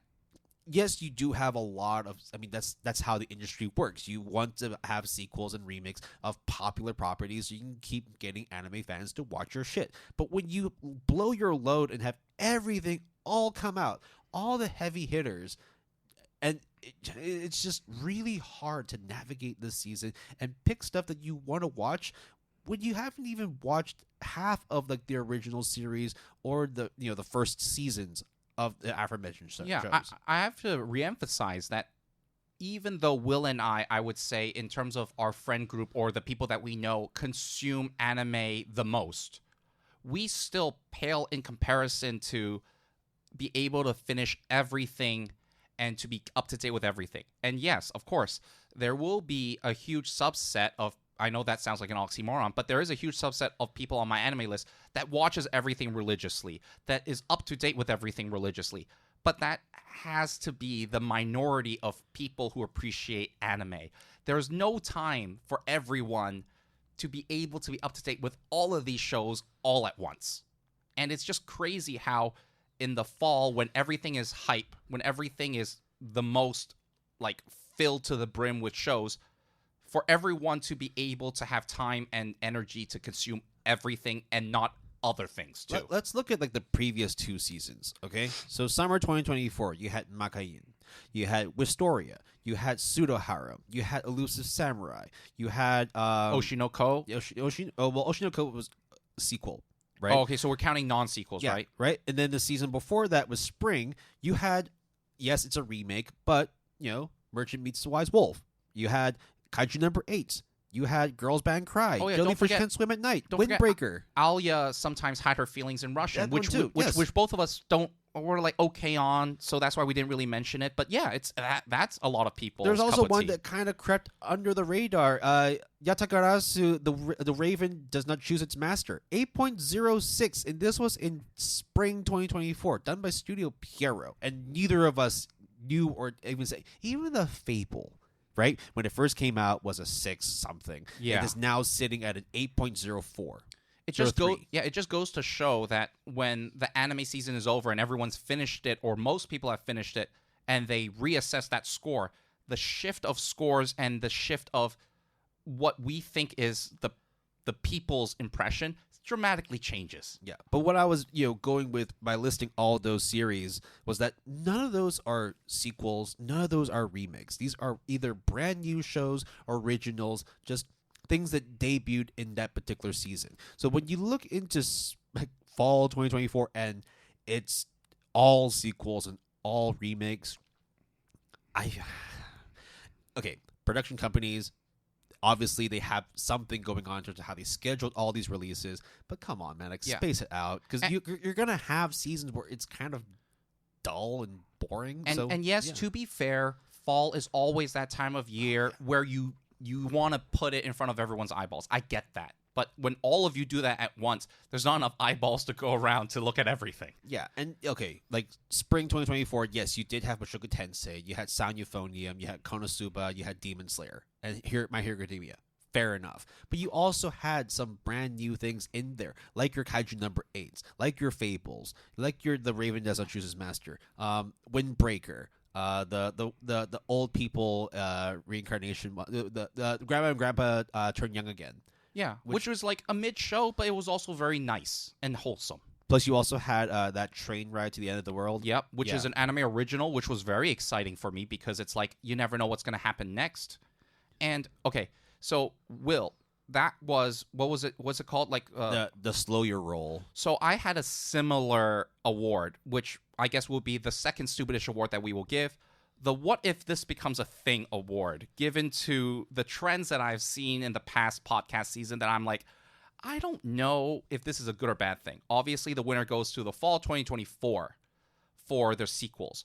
But the other part of it is the double curve shows. So things like 5, right? No, they're 8 for fall. There is Blue Box, Orb, Rurouni Kenshin, technically Tower of God, because Tower of God also was last season, but then they renamed it, a different arc. But I consider it like a double curve then, because it didn't have a break in between.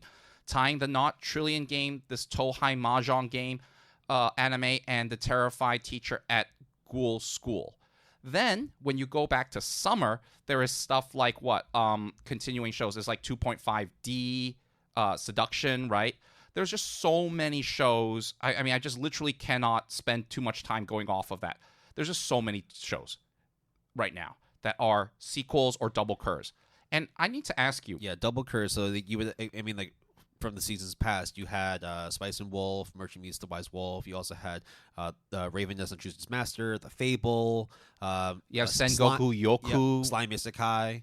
So essentially what we are seeing now is not necessarily like going back to the days of having longer running series, but more likely that production companies are more confident in putting time and money into longer productions. Which is ironic in a way, because Will and I were kind of singing the split curse system to high praises, because we like the fact that there is a double curve within that year and a break in between for production companies to figure themselves out and realign. I think it's more safer. So what's changed? Why is it now, instead of like breaking it up into 2 parts, either within a year or like subsequent seasons? I mean, even JJK. Now it's just do everything in one go. I have Get no all idea. 24, 25 episodes out right now. I literally have no idea. And same thing with what? Fieren is a double curve, right? Was Fiona a double cur? Yes, it was. There were so many double cur shows. It's insane. And like, actually, are we sure Fiona is a double cur show? Let me check. I don't want to misspoke, whatever. So let's okay. Technically, what was fall 2024? Let's go over really quick fall 2023. I'm just gonna not go over all of the double cur shows, just some of them that I quickly found. Fiona and Beyond Journey's End, 28 episodes. The Apothecary Diaries, 24 episodes. Shangri-La Frontier Season 1 is 25 episodes. Then we get into winter 2024. Things like Dungeon Meshi, is Yurei Yatsura, who has 23 episodes. Moonlight Fantasy Season 2, that's 25 episodes. Then we go into spring 2024. The list just literally goes on and on. Technically, My Hero Academia is 21 episodes. So, Spice and Wolf, as you mentioned, again, actually, you already mentioned all of those double cur shows. Yeah. So it's like, that is crazy, the amount of double cur shows. Usually it's just like the one JJK or like one or two that is like leftovers from the previous season.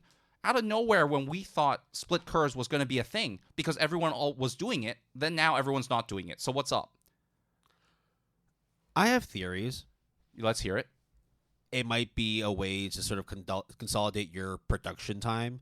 So rather than spreading it out over the course of a year or 2 years to do a split cur, why not just get everybody working right now and to release everything in one go within 6 months? And also factoring in the amount of time pre-post production also takes. But they are not going to just be like, oh, then afterwards take a break, guys. But there's also, and again, also like imagine midway through the double cur, something happens. Because it always does. Right? Like, director is sick or an outbreak of COVID or whatever it may be. Or it takes a one break hiatus, so here's a recap episode to hold tide. What I also think it is, I think a lot of the new series that are coming out are maybe just not that good. So then when you have like long running series, when you have like super hype shows, you kind of want to just double down and make it so that, well, we have our hands full with this hot property that's running for 25 episodes. That's what we're going to be doing for this year. And then next year, we'll release another double cur of that as a sequel or as a third season and so on and so on. And that's probably why everything has culminated to this stage right now with fall, where all the good shit are series that are sequels, that are third seasons, that are seventh seasons, and that are remakes. And then the new shows, some of them might be double cur, but a lot of them are not necessarily super highly rated. I think it's just that's just generally what it is. We're kind of running the well a little dry in terms of what we can put on screen, simply because there's been such a big emphasis on the heavy hitters that studios will do whatever they can to run as much production and screen time for the successful series. So it makes sense if you have, Frieren, I didn't realize it was 28 episodes. I thought it was that's more than double cur. Yeah. That's pretty hefty. That's like 2.5 roughly. Yeah. Yeah. And then Dungeon Meshi, of course, like doing really, really well, especially considering that it was like a mid to high sevens when it first aired, and now it's an 8.61. So you can see, I think like maybe some studios are now realizing that rather than just pumping out a season, it's good to at least let these series breathe a little bit, get the hit the ground running, and slowly build up to a point where you can actually start producing some heavier episodes, when you can start upping the ante and all that. Because when you try and pack everything into one season, especially if you are something that's a little bit more on the slow, fantastical side, or even historical, you kind of want to have a little bit of a longer runtime so that you're not just crushing everything and then you cut at episode 12 and it's like on a down episode, and then you have to wait 6 months, 9 months, 12 months for the next season. I don't necessarily know like what is the right strategy for them doing like a straight double cur rather than a split cur season kind of thing, but it may be something that's becoming a lot more you've seen, like you mentioned, right, all the series that we've mentioned in the past year, that's just the past 12 months. We have no idea what's going to happen over the course of 2025. Yeah, and the majority of those that we mentioned that are double curs are actually really successful shows. JJK is very successful. Apothecary Diaries is very successful in my opinion. Not Oshinoko. Fiera and Beyond Journey's End is #1 on Mal and definitely is very, very successful. Of course, Rurouni Kenshin. Of course, you get your 2.5D seduction that is like, kind of all right. But then you get, in my opinion, surprising hits like Shangri-La Frontier getting double curs.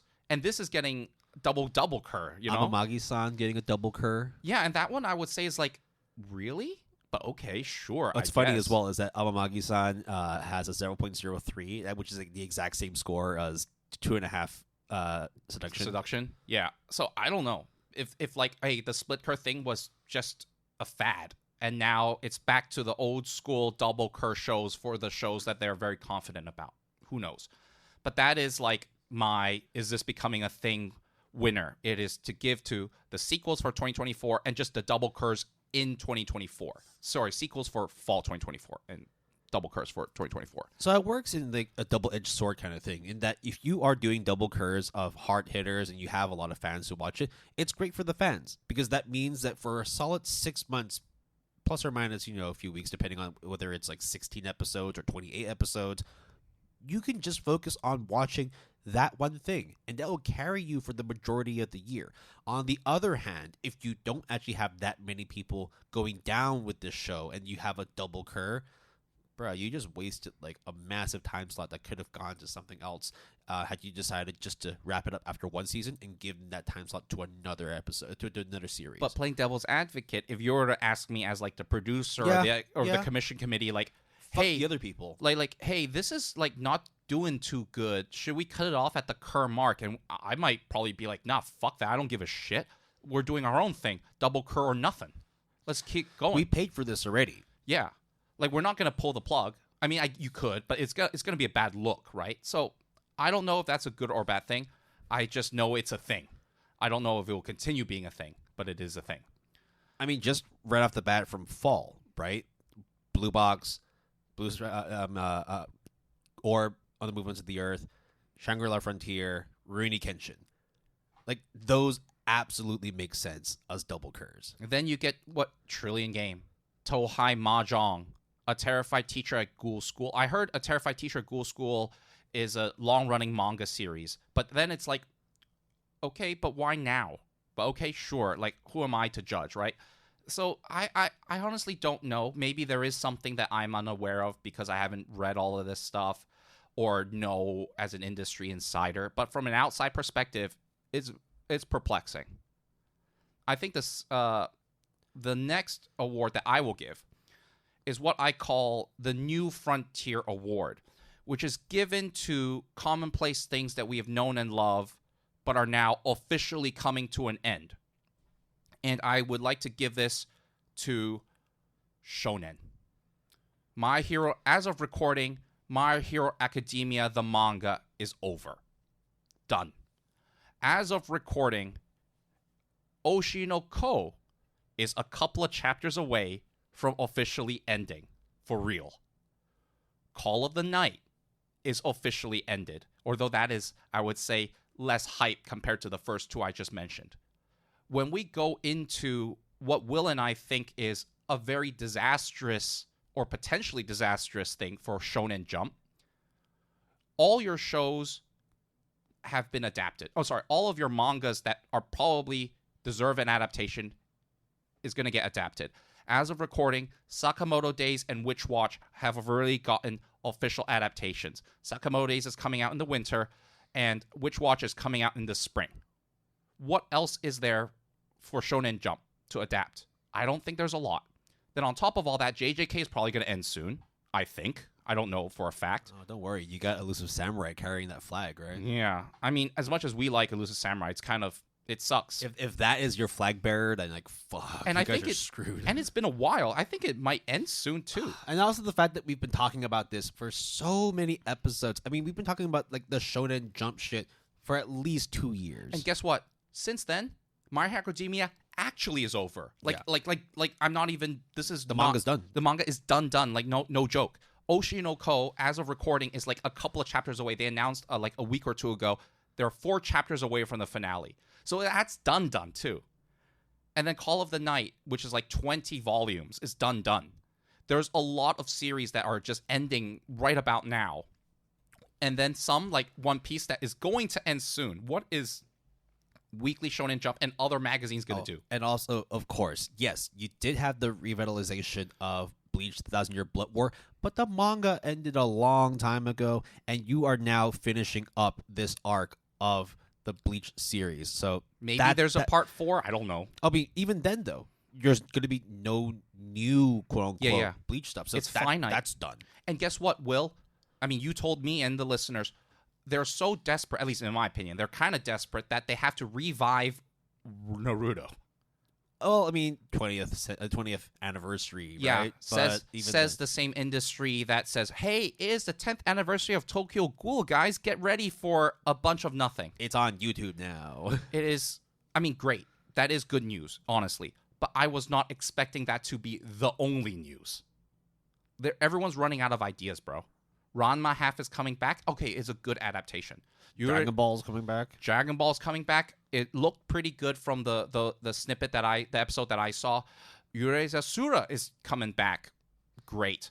Fire Force out of all things are coming back. I'm glad. I'm genuinely, no sarcasm, glad. But this new frontier is about to happen. Everything else is ending. I have no idea what's going to happen. Because the things that we thought are commonplace, Will, are going to end soon. Even Berserk technically ended and then now is kind of revised. Hunter x Hunter kind of is in this weird state. And I think what was One Piece? I mean, how much further do we have, in your opinion? I honestly have no clue because you know how it is. Yeah. It could be a year. It could be 5. But the end is nigh. Like it's already been confirmed by Oda himself, right? So you could say it is a couple years from now, but we still know that's going to happen. So where do we go from here is something that I'm super curious about because I don't know where Shonen Action is going to go next. And when you look at Blue Box and Witch Watch being like the more popular series that is non-Shonen Action on Weekly Shonen Jump, it's kind of freaky scary, bro. Like, what is Shonen Action going to do? Demon Slayer is going to end the anime when the manga has ended ages ago. Chainsaw Man, I guess, kinda is continuing due to part 2. But part 1 is going to continue for a bit, and then that's it, right? And we don't even know if season 2 is going to happen either.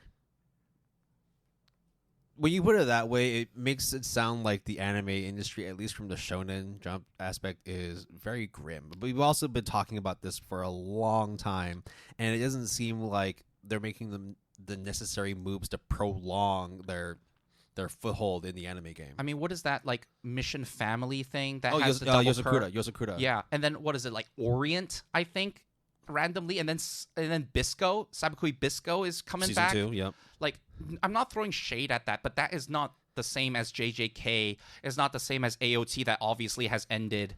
But now it's like, what, there's a final part? I mean, Chainsaw Man's going to end at some point too, right? Yeah. So it's like, what are we going to do when Shonen Action is always at the forefront when people think of anime?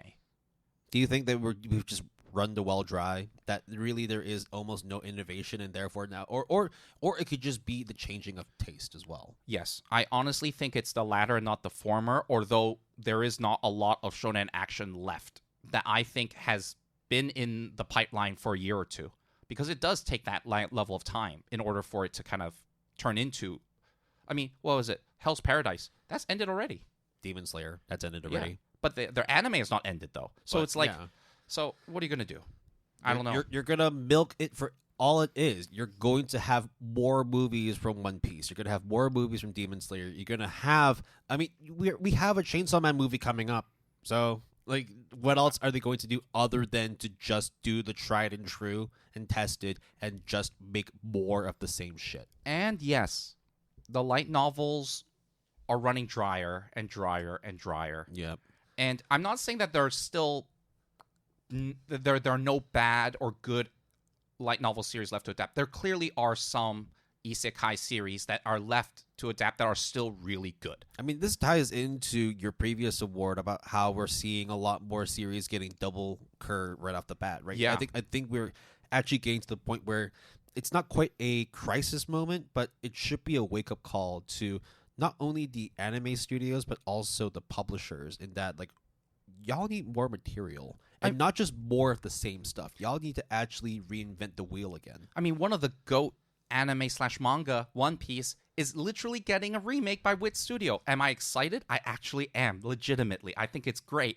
But it can't be the only thing you guys do, right? yeah, like literally that's all you've come up with that is like crazy unexpected in like a non-expected way. Like no. Like there needs to be like a series that I've not heard of. There needs to be an anime original, but none of that is happening. Instead, we're getting a bombardment of shit. No, okay, shit is a very harsh word. We get a bombardment of stuff. Yeah. And for the most part, not all of it's good. And when the bombardment of stuff is over and you don't pace yourself as an industry, you're literally be running dry in like parts of 2025 or beyond.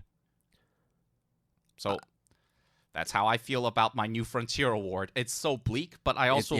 I mean, especially when you say it's a new frontier, it does not sound like something that, anybody wants to embark on this journey, because goddamn, like, you're right.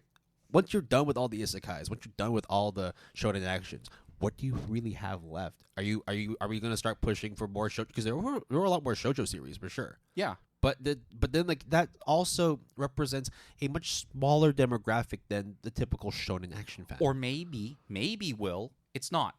We just think it is because we're so used to shonen action, and now it's Blue Box that is the hype shows, which it is, to be fair. Even you, who's someone who doesn't necessarily always like shoujo, you have your moments for sure, but it's not like your bread and butter. Like for example, me. Yeah, you wouldn't shut up about Blue Box, and rightfully so. But that is like the shining beacon of anime, new anime this fall. That's crazy. I mean, maybe that's why we're going to be seeing more things like Whisper Me a Love Song or A Sign of Affection or... hopefully. Yeah. And guess what? Will and I have not mentioned Kengan Ashura Part 2 yet. We'll get around to it. We'll get around to it. Spoiler, it's going to be good. It's going to be good. It will be good. But like, we have yet to even mention Netflix and all that spiel too. So, I don't know. I just feel that it's really scary. Yeah. But... And it's also really stupid. But this should serve as a wake-up call to the manga and the anime industry, as well as the light novel industry, that when you continuously pump out for lack of a better word, very cookie-cutter series that follow along lines of the similar tropes that you expect from isekais, from reincarnations, from fantasies, and from shonen actions, you are going to hit a wall. Yeah. There's going to be no point in trying to make more of that stuff when it's already been done. Now, let me give you, dear. I don't know. I know this is a stupidish awards, and we've been on and on about this, but I'm going to continue. Let's take a subgenre that I actually really have a soft spot for, guilty pleasure, the villainous isekai genre. There are tons of villainous manga that I read that are just trash, that are just mid, that are just 7s or even 6s out of 10s, but I read it anyways because it's what's comfortable. If any of those get an adaptation, first of all, almost none of them will. But if you do, I won't be looking forward to it as an anime. I'll just be like, whatever. And that's all that gets pumped out because no one has figured out a better idea. I actually do not know what the next big thing is. That's why I'm not a mangaka nor an anime producer or on the executive committee. But y'all got to figure some shit out, bro. Well, I mean, we've also talked about it when we were talking about like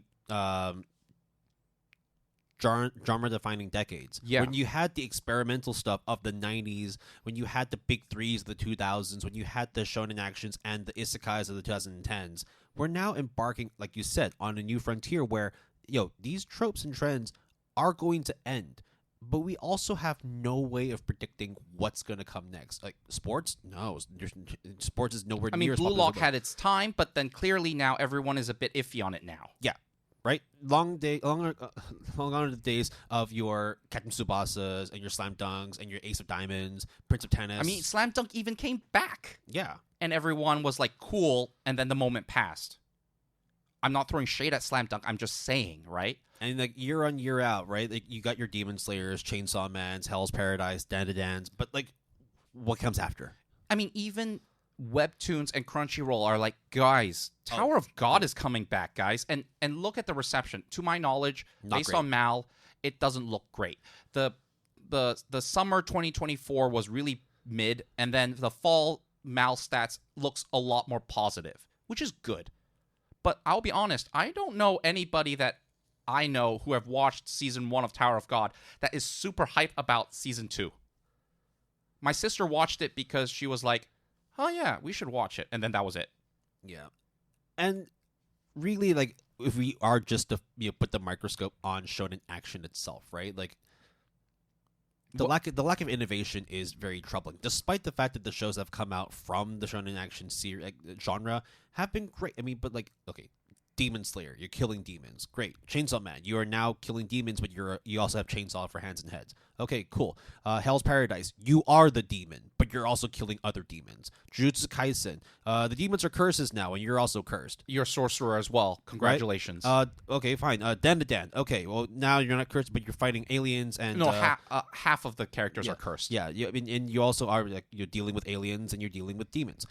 Dealing with extraterrestrials and yokais and stuff, and right? ET, yeah. Yeah, but it's also like, I mean, the thing with like Dan as well is when you have like the banana people, they're Dadas from Ultraman. Yeah, like I get it. It's cool. It's funny. It's creepy. But that's all. You've seen it from somewhere before. Yeah, and the problem is, even though we are harping back on it again, from the Shonen Jump lineup left, there is no other series that I can think of that is like jumping out at me. There must be, right? I mean, but why else do you think they're bringing back Rama Half and Dragon Ball? Yeah. I mean, especially after Sakamoto Days and Witch Watch getting an official adaptation, there is literally nothing else that I can think of for them to, that I would immediately look at and be like, oh, fuck yeah, that is going to be adapted next. It could be, whatever that is. Akane Banashi? Yeah. But hey, Will, is Akane Banashi shonen action or not? It's not. And even then, it's just one thing. Yes. I think Ruri Dragon has been getting a lot of hype. Yep, that one too, yep. That one I've heard a lot about, but I've not read it. But I know it's on Jump Plus Manga Plus. But that's like, I guess that's like a half shonen action thing. I have no idea, to be honest. Do you think maybe we're going to go back to the days of the 1990s where you start seeing more experimental left field shit, like seeing more of the Cowboy Bebops, the more of the like the Lazarus, Lazarus, yeah, or like more of the Evangelions, the Ghost in the Shells. That would be, honestly, that would be the best case scenario and the happy ending, because then it's cool, then it's exciting because you don't know what to expect. Because those series came out as criticisms of the anime industry, criticisms of people who look at anime and wonder whether or not it is a medium that's viable and can continue. Right, that's why you had Cowboy Bebop come out. That's why you had Ghost in the Shell come out. That's why you had Samurai Champloo come out. That's why you had Evangelion come out, right? And the fact that like at the end of Evangelion, you had the director being like, "Fuck you" to the fans, and like just making whatever the fuck they wanted by sketching out the last couple of episodes, and then releasing a trilogy of movies as an even bigger fuck you to the people, and calling it the end. Yeah. And then all of a sudden, like years later, have a remake that is actually legitimately good, done by Studio Kafka, which you are running. Yeah. It's so crazy. But at the end of the day, I might be wrong, but I also feel like I'm quite right in assuming it's not a positive outlook. It looks really grim. There might be stuff there. There might be gems there. There always will be. And manga and anime is going to get bigger and bigger and bigger. But also because it gets bigger and bigger and bigger, we better have stuff to keep everyone around. And I don't know what in the pipelines is keeping everyone around.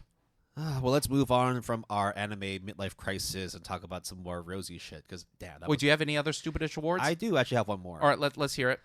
It's the Chastity Belt Award. Oh fuck! Which goes to fall 2024. Yes, the same season that we've been talking about all throughout this episode. And the reason why I'm giving out this award is because we actually have a season where there is not that much ecchi shit. Okay. The only ecchi that we have for this season is Rama Half, and I would even give that a pass. I don't even think that's ecchi. That, and also it's based off of the quote-unquote etchiness that existed in the 80s. Yeah. Right? So that's why it's like, if you try to contemporize it, it's really not that ecchi. It just so happens to be that, the original series had the ecchi tag, so it would be weird to not put it on for this Can I just tell you something that is very weird about the first episode of Rama Half is the male main character that obviously turns female. That's not a spoiler. That's the main premise of Rama Half, right? He turns into a she and comes out of the bath, and she is fully naked, and it is shown fully naked. but they don't show the nipples. They just show as if it was just like she's wearing a suit. Yeah. And like a body color suit. And I'm just like, why? Why do that? Like, I get it if you're trying to show... Well, that also because that's how it was done in the original Exactly. series. But I'm also like, again, it's a very small thing, but it was just like really weirded me out. Like, why? Yeah. But okay, sure. So Anyways. if you were to just discount that, then you technically have no ecchi shows. Yeah. Whereas the past couple of seasons, we had like a ton of ecchi. Such as? Looking into summer 2024, second season of Cafe Terrace and His Goddesses, 2.5 Dimensional Seduction. You also had the one which I was like actually thinking of watching, but I realized it would be a fucking waste of time, which is Plus Sized Elf. And it's just loads of really big, chubby elf women with, I mean, Like body positivity kind of thing? yeah, I don't know because I didn't watch it, but it's a comedy fantasy ecchi. Yeah. Okay, that's just for summer. Then you go into fall where you had Does not Mashoko fall. Tensei count? Yes, absolutely. Yeah. But then like you were to go all the way back to winter 2024, gushing over magical girls. Change Soldier. Oh, let's talk about... I love gushing over magical girls in like a really fucked up way. Change Soldier. Tales of Wedding Rings. Isekai Onsen Paradise.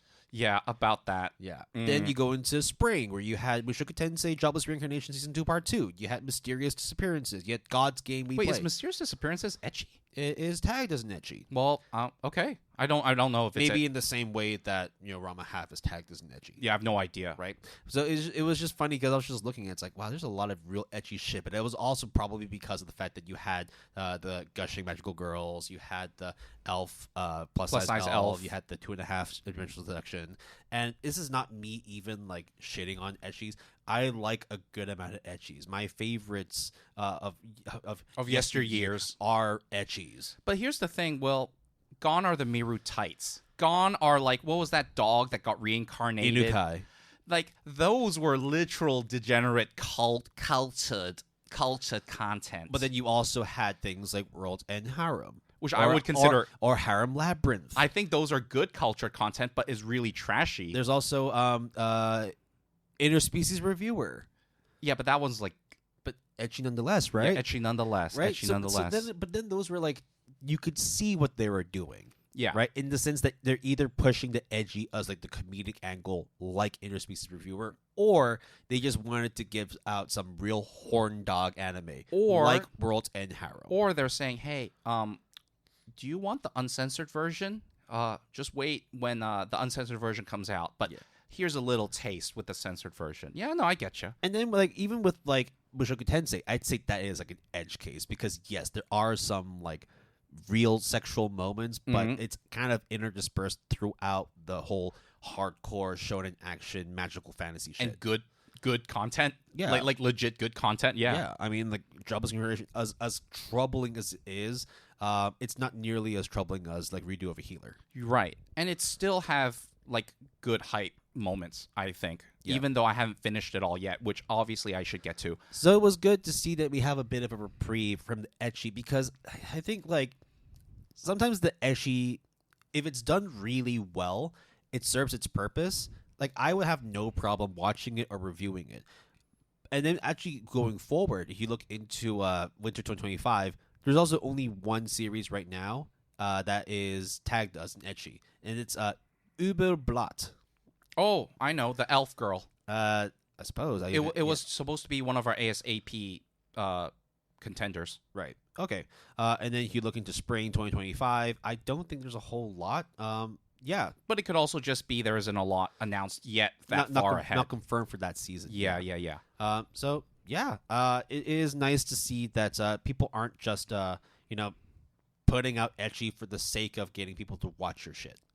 And that, like, we may actually start seeing if you are going to make an ecchi, at least it's done tastefully, it's done artistically, it's done in a funny way. Or, let's be real, you're not hiding anything. You're just doing a straight-up World's End Harem style. Like, you know what you're doing. I respect you for doing that. I won't watch it, or I might watch it, but nonetheless, okay, I get you. Yeah. Right. It's not like I want to see, like, a historical fantasy or, like, a fucking reincarnation, and you just have titties in there. So, going off of what you just said, my next stupidish award is the Don't Ask Me Why, I Just Like It award. The winner goes to, as a reincarnated aristocrat, I'll use my appraisal skill to rise in the world, season 1 and 2, from spring and fall of 2024. Do not ask me why I like this show or I like the manga. It is the most generic, run-of-the-mill with all these different characters. I just like the fact that there is this appraisal skill thing, which I guess is like another shtick that everyone now latches onto. Like, oh, I am a useless person, but all of a sudden I have the assessment skill, I think is like a name of a show. Or I have the appraisal skill. Or I am dumb, but my appraisal skill is off the charts. I guess that must be a name of a show somewhere. But the reason why that's my winner is not the main focus I want to put onto this award, even though it is the winner. The runner-up is the one I want to focus on because it is the dumbest show I have ever seen for 2024, which says a lot, and it was in the summer. The runner-up is a show called I Parry Everything. Now, why is this show bad? It's not bad, it's just not very good. However, when you get stuff like I parry a dragon, I parry a cow, I parry a cannon, and having them deliver on that premise, it is so absurdly dumb that I just can't help but put a smile on my face on how absurd this is. Of a male main character that is so dumb and, you know those, like, boneheaded, like, airheaded MCs that have no talent, quote unquote, so he decided to practice his one skill, parry, 1,000,000 times, and now he can parry a fucking laser beam. He can parry like a dragon claw and like do this thing, parry poison, and have it be nothing. He can parry like a rift, bro. How can you do that? I'm sure at some point they'll say I can parry a nuke. And I'll be like, oh yeah, that checks out. That is I Parry Everything. Is it a bad show? Kinda. But is it really dumb in a way that I think is hilarious? Absolutely. I mean, everybody deserves to have a guilty pleasure, right? Yeah. Everybody has to have a show that, like, you don't need to explain why you like it. You just like it. Yeah. I mean, it's just like, you know, like farming isekais, right? Like, why? I can see why, yeah. Why? But I also, like, get it, you know? Why do you like someone trying to rebuild a kingdom? Why is that cool? It's not really. Is it very interesting? Not really, but it's really good. I don't know. That's how I feel about it. Do you have any other awards, Will? That's it for me. Then I will give my last 2 awards, which is the We Waited Forever Just to Regret It, and We Waited Forever and It Was Worth It. The We Waited Forever and It Was Worth It is given to the Monogatari series Off and Monster Season. Will and I have already talked about it in the first half of this episode, so I'll just say that that is one of our stupidish awards that I want to give an extra shout out to. And then the We Waited Forever Just to Regret It, unfortunately, goes to Uzumaki as the runner-up. No surprise there. But Tower of God Season 2 for summer and fall deserves the winner spot for We Waited Forever Just to Regret It. Because, Will, we'd like to talk about every once in a while the Webtoon and Crunchyroll relationship. And I think more often than not, the only thing that we come out of it is, well, God of High School is pretty bad, in your opinion. I thought it was fine, but I also don't really see where else it can go. And a Noblesse, we're like, okay, whatever. Tower of God is the only thing that I think was like worth continuing, right? And then for season 2 to arrive, we were hyped, and then it kind of fell flat. Who knows? Maybe it's not worthy of being shat on that much, but it doesn't sound encouraging when it should be hype, and then the reception is this abysmal. And I'm glad that the part 2 of season 2, which is now in the fall, has improved, but it has still not gone up to the level that I thought Tower of God season 1 number-wise should be. And maybe Webtoon is dead in terms of that arrangement between Crunchyroll. Any further sort of like Crunchyroll adaptations? Yeah, I think maybe it's just time to call it quits with that partnership. I'm not saying Webtoons as an adaptation source is dead. I think far from it, but I also think that maybe it's time that you don't rely on Crunchyroll or you figure something else out. at least in recent history, it's definitely been one of the most mishandled collaborations we've ever seen. Yeah. The fact you made such a big announcement that Crunchyroll is going to start doing all these webtoon adaptations. We were hyped too. And it was great because it's like, I mean, okay, fine. Tower of God, great first season to an extent, and then kind of abysmal for the second one because of how long the wait was. God of High School was hyped, but then delivery was not all that great. Whatever that vampire one. Noblesse. Yeah, Noblesse. You absolutely hate it, but that's because you didn't watch episode 0, which actually made it even more egregious that like that's how these had to plan out the season. Yeah, and they didn't even tell you, by the way, to watch that. And then that's it. There's nothing else. You're not going to see another season of God of High School. Tower of God just came out, but that doesn't mean it's going to continue. And even then, that's just one of 3. Yeah. So and yes, on the horizon, you do have other, manhwa properties like Solo Leveling, which obviously had its first season. You also have Omniscient Reader, which I think a lot of people are hyped about. But maybe it's just me, Will, but I don't think a lot of people are, banding together and beating on the drum that is webtoons and manhwa as much as it was when God of High School, Noblesse, and Tower of God came out and that partnership with Crunchyroll. I just feel like no one is really talking about that medium anymore. Not saying because it's not, pumping on all brakes or not being hyped. It's just no one really focuses on it anymore. I just don't hear anything from it. And I think it's just a shame. And that concludes probably all, again, my runner-up for that is Uzumaki. We've talked about it already. Most disappointing. We've waited forever for it, only for it to kind of not be as good as I feel can be. And it's a shame. And that rounds out the Stupidish Awards and all of the awards for the Good Anime Palette Podcast Season 8 finale. But that doesn't mean that we're done. No, we are going into the final segment of today's episode, which is our beloved random mystery quiz segment. All right, let's go. So this one is a bit of a hashly put together one. And also at this point, I know that we've done geography quizzes. We've done things like trying to guess who is like best girl, best boy, most favorited male and female characters on my anime list. Anime Kickstarters. We talked about, the rankings of, the Konomagaga score or like the best animes depending on which, medium we were looking at. Anime Corner, I'm looking at you. Yeah, fuck you guys. So okay, not really, but you know what I mean. Okay. So this time round, I thought we'd just do something real stupid. Okay. As in the stuff we did before was not stupid. I'm going to be giving a list of badly described anime plots, and I'm going to need you to guess what the anime is. Oh, fuck. In a nutshell, it's anime in one sentence, badly described in anime in one word. But these ones I would be pretty certain that you know of. Okay? So, all right. So say, for example, I'll give you a pretty easy one. Okay. A crab staples a vampire's mouth. Oh, Monogatari. Yeah, so something similar to that. Something along the lines of both, okay, right? fair. Okay. Let's start off one with a little girl climbs into a big hole. Hilarity ensues.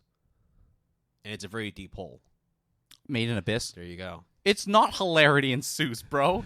It is like shithousery fucked upness. Depression ensues, yeah. That's terrible. Water. Okay. Sucks. Water sucks. Oh, shit. Like, I don't... water sucks. Hold on. Yeah. Like, Remain? No. But it is water polo, and it did suck. Water sucks. Explosion. Oh, Megumin. Okay. Konosuba. Okay. A metrosexual clown harasses 2 young boys. Holy fuck.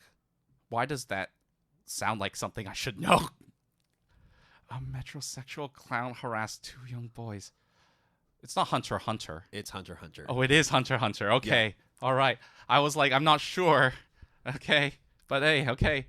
All right. A disabled boy is extremely obsessed with his younger brother's body. A disabled boy is extremely obsessed with his younger brother's body.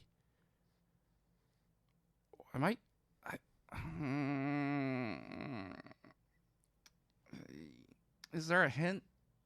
I think it's as clear as can be, really. Say that again. A disabled boy is obsessed with his younger brother's body. If anybody's listening to this, you can play along too.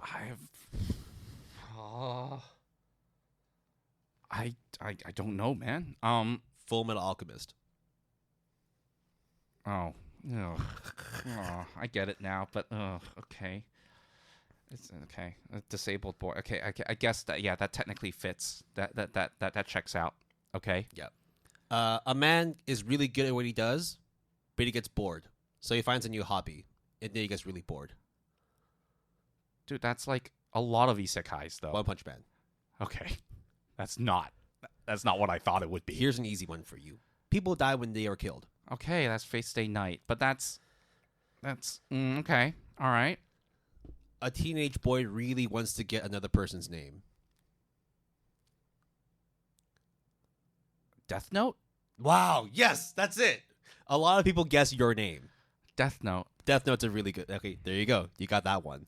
What else we got here? You're just reading off of this. I'm on Reddit right now. Yeah. Okay. All right. Let me think of one. Hold on. A guy simps over a girl. She dies, so he kills himself.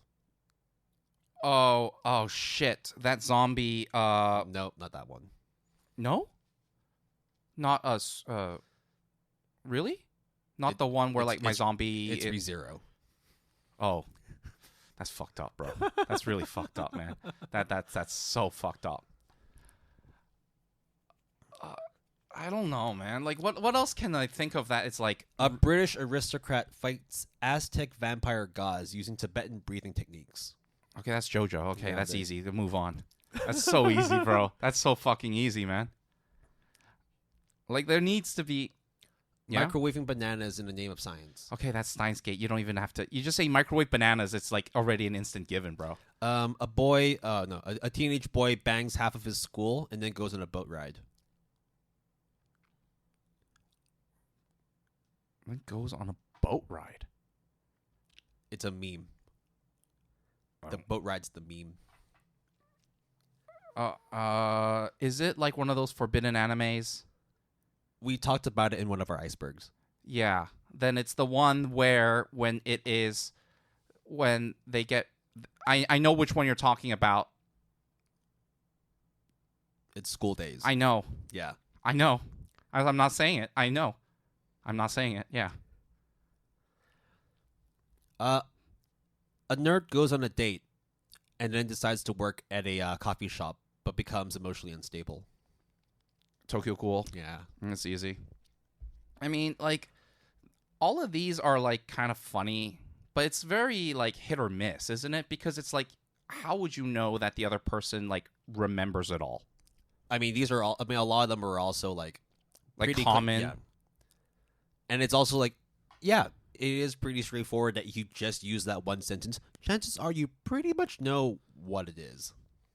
Yeah, I mean, let's see what else. I'm just trying to like think that of a show that you would know, but like you, actually, I really don't know. My mind is drawing a blank. Here's another one. Okay. Get naked or die. Get naked or die. There has to be a show where you have to get naked when you transform or something. I remember. Fuck. But you're like legitimately like right at the door with that one. I forgot because I remember there was a show. It's on the tip of my tongue where it's like him finding clothes is always a problem, so he has to take it off before he transforms. I literally am like blanking out. I forgot. Fuck. Kill a Kill. Okay. Fuck. Shit.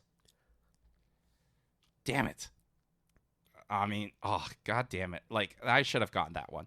But, like, what else, Will? Come on. Oh, there's a lot, but a lot of these are pretty dumb. But then again, like the whole thing about like doing the badly described anime in one sentence, you'd have to be pretty smart, but also you also have to bank on other people knowing like the certain memes, the certain tropes, and the certain shticks of each anime series to get it. How about this? Let's talk economics with an animal.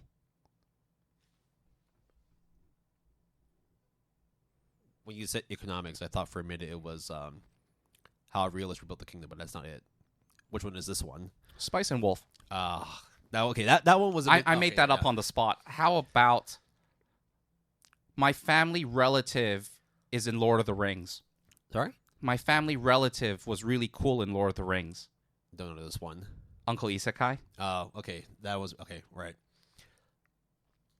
Let me see. I'm going through. Here's another one. Boy gets stoned, drops acid, and travels the world. Boy gets stoned, drops acid, then travels the world. So it's something psychedelic? Travels the world. This is not like a repeat of like JoJo or something, right? No. I'm not going to do any repeats, or I try not to. By the way, earlier when we were talking about that zombie thing, what was it? What was that name of that one? That was a ReZero, right? I thought you were talking about Sankaria, by the way. Oh, that one, no. Not because that that is kind of morbid and zombie-like. Okay, but anyways, drops acid? I don't know. Like, is it like a Yuasa joint? one. No. No, I don't know. What is it? Dr. Stone. Okay, I think that's pretty funny. How about... One shot to change the laws of physics. Oh, is that a different one? Yeah. One shot to change the law of physics. You see, like, I don't know. It's a meme. And everybody knows that meme. One shot to change the law of physics. I'm sure when you say it, I'll be like, oh, fuck me. But yeah, I don't know. Sniper. Sniper? High School of the Dead. Oh, okay. The boobs. Got it. Okay. Let me see if I can make something up on the spot for you. Spiders are off the menu. I mean, I can only think of Spider Isekai right now. No. Which is this? What's this one? What happens in a restaurant when you say something is off the menu? You 86 it? That one is a bit next level. Yeah. But I thought of that on the spot. I'm not a planet anymore.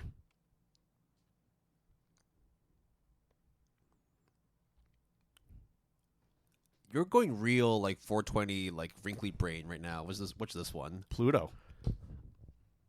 Why? Don't look at me like that. That's legit. Pluto is still a planet. It's not considered a planet anymore. No, it's not a planet within our solar system. Okay. Fair. Okay, fine. It's still a planet. It's a dwarf planet, but it's still a planet nonetheless. Fine. So that one was a little bit edge case there. Yeah, that was a bit of an edge case. All right. Let me figure out what else that I can say. What? This is a good one. It's a diving anime. And then the quote afterwards is, "This is the worst way to describe Grand Blue." Yeah. That's a good one. I mean, but also it makes sense because it is about scuba diving, but it's like the most random thing ever. I'm trying to think because I have to find ones that you also know. And I don't know how else to find ones that you know and also make it witty because I'm trying to invent something on the spot without even looking at Reddit.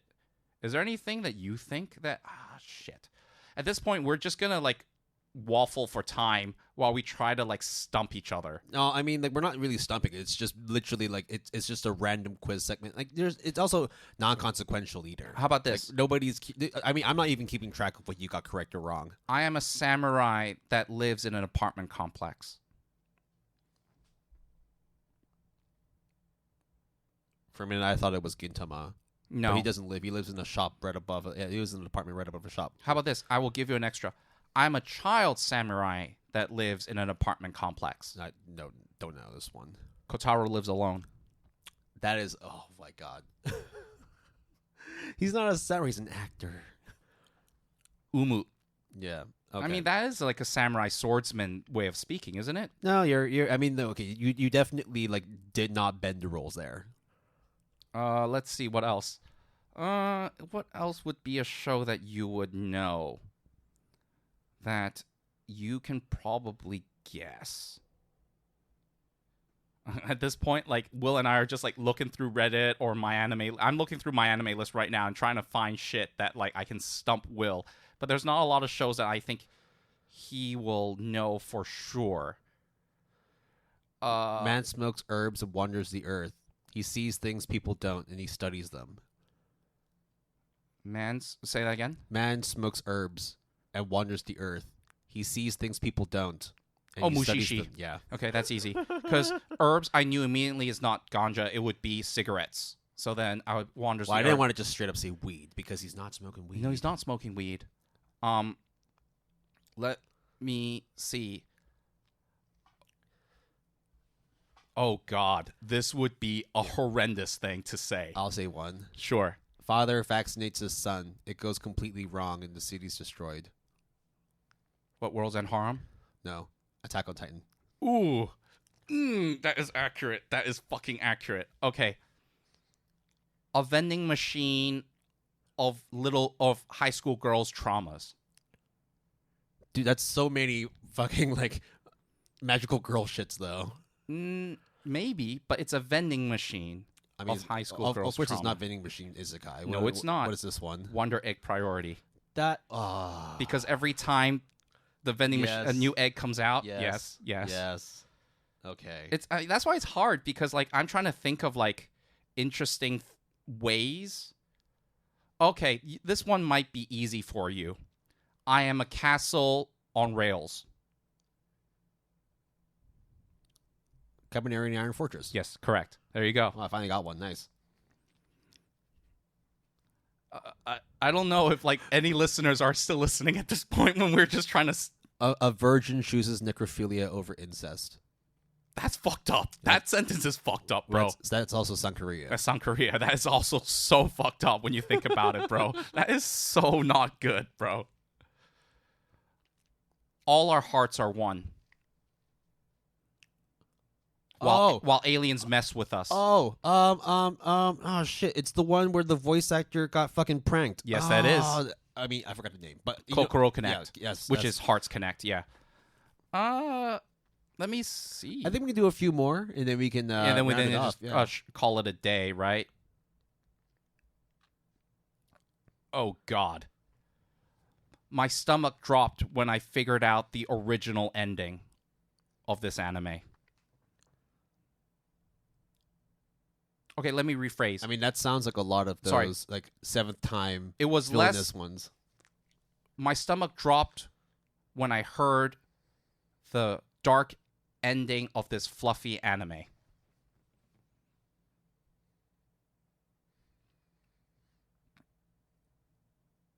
No clue. I was thinking Happy Sugar Life for some reason. Bunny drop. That's okay. All right. Fair enough. I mean, but to be fair, that one's really hard. Yeah. I like singing dragons. Why am I blanking on the name of it? I mean, I know. Fuck. I mean, robots, big boobs, anal probing in the first episode. Oh yeah, Cross Ange. Yes. There you go. Let's do one more. You got another one? You throw it out. Otherwise, I'll throw one out. Okay, you throw one out while I think of one.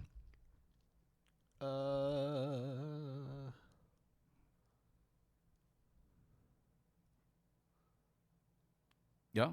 No? No, actually, the one I had in mind was definitely too easy. Shit.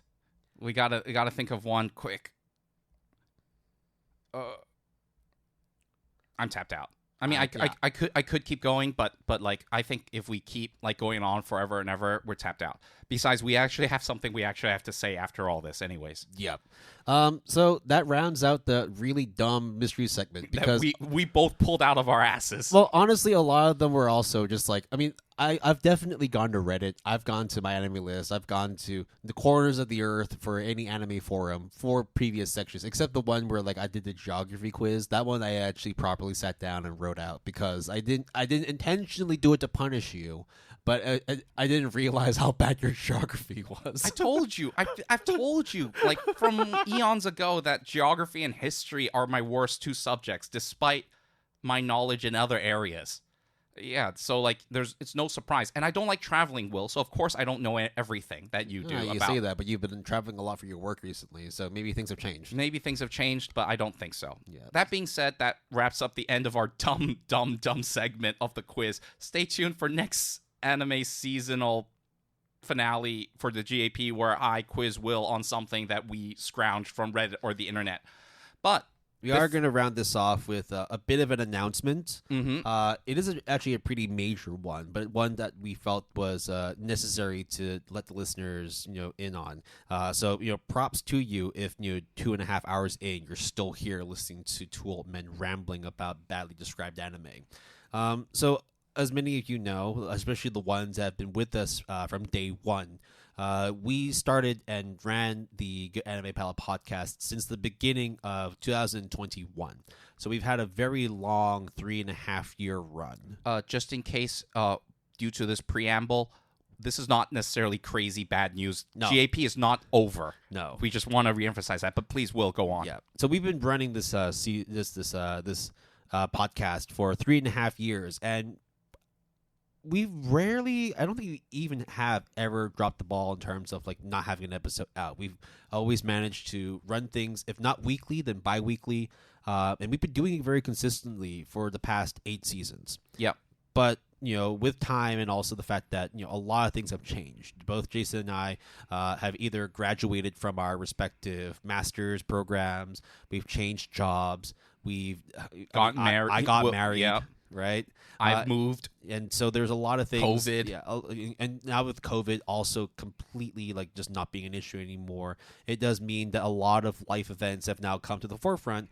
And it does mean that we need to require a little bit more of rest and a little more of, reversing attention to other things in life. And from my standpoint, I think one thing that I think for Will and I is that despite us consuming a lot of anime, we never really finish a lot of anime. We watch a lot, but then we never finish even some series that you've heard time and time and again for the past, like, how many, maybe, like, the last, 2-3 podcast seasons, where instead of us consuming 6 curs of anime for one episode, which we used to back in the day because we had COVID and more free time, nowadays we couldn't even finish several curs of some animes that we genuinely want to finish. So, at least from my personal standpoint, I went from having no animes on my on-hold list to having almost 100. Yeah, like 96, 90-something, I mean, I can check right now as we go on. But the point I'm trying to make is all those series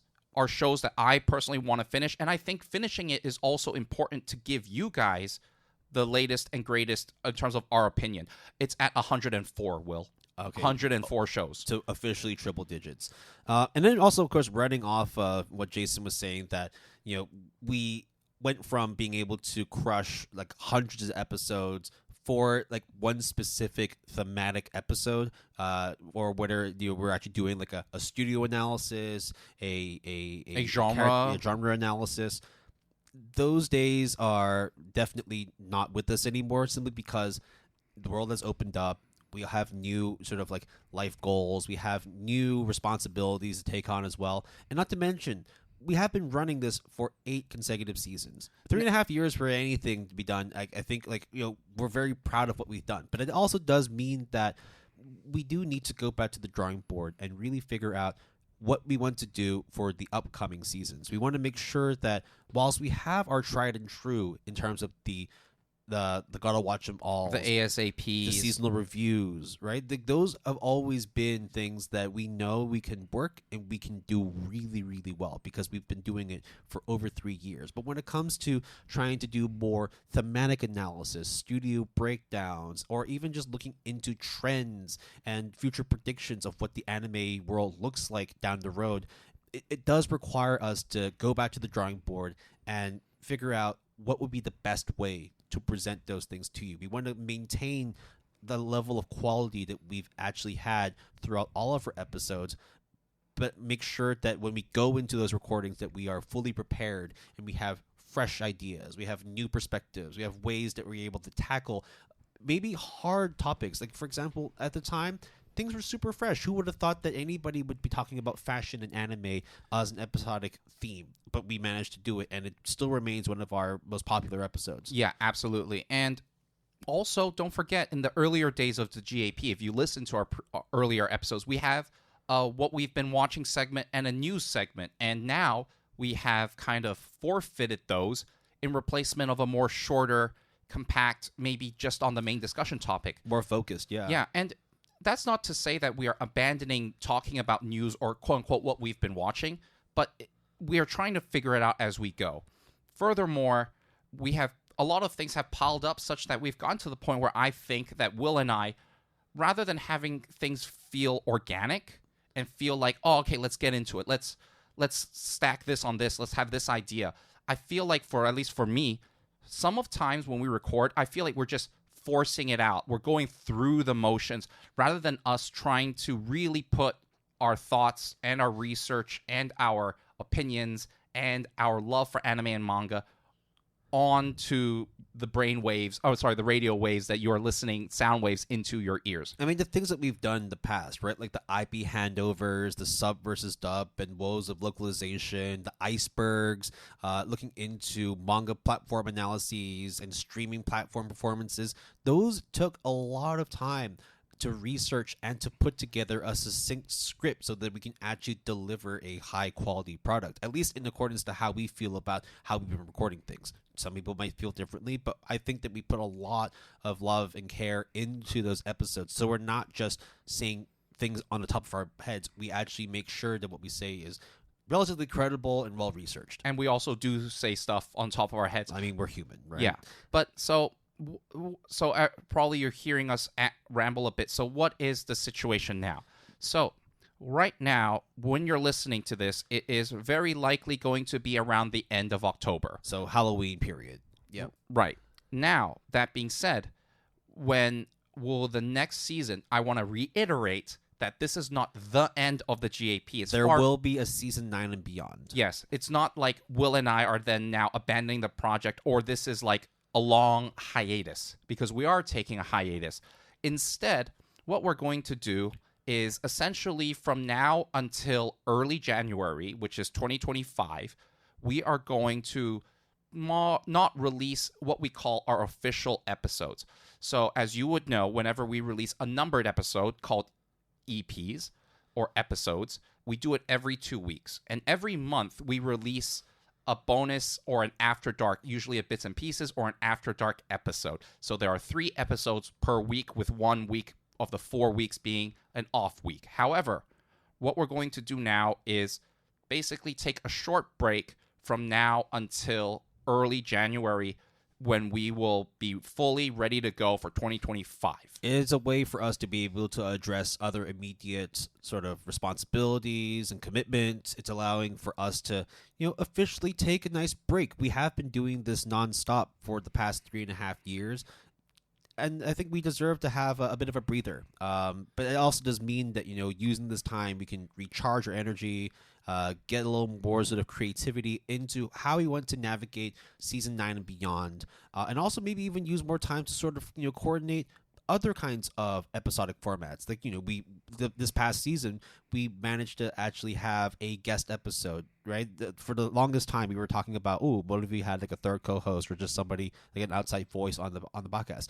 That's something that we want to try and do, but it does require not just time from ourselves, but also the guests that we want to bring along. So this does mean that we can, actually properly coordinate how many guest spots we can have in upcoming seasons. It also allows for us to really think about the new kinds of thematic episodes or a different kind of episodic format that we want to test out. Or what didn't work previously, we're going to axe off completely and focuses on new things. I think one thing that I can say to Will that we are kind of debating is on the chopping block is the closet cleanup. Not because we don't appreciate it, but because we're I think it ran its course. And also because of the fact that we have other formats of the Gotta Watch 'Em Alls, the ASAPs, and also whenever we do sort of studio analyses or like the industry analyses, that we tend to end up talking about older anime anyway. Like, for example, the Back in My Day. That was a really fun one, but it's also like kind of short-lived because how many years can you really do? And also, you guys, at least from the metrics, felt like it was So in response to that, from now until I guess we can reveal when we come back, right? It'll be January 7th. Yes. January 7th will mark the beginning of season 9.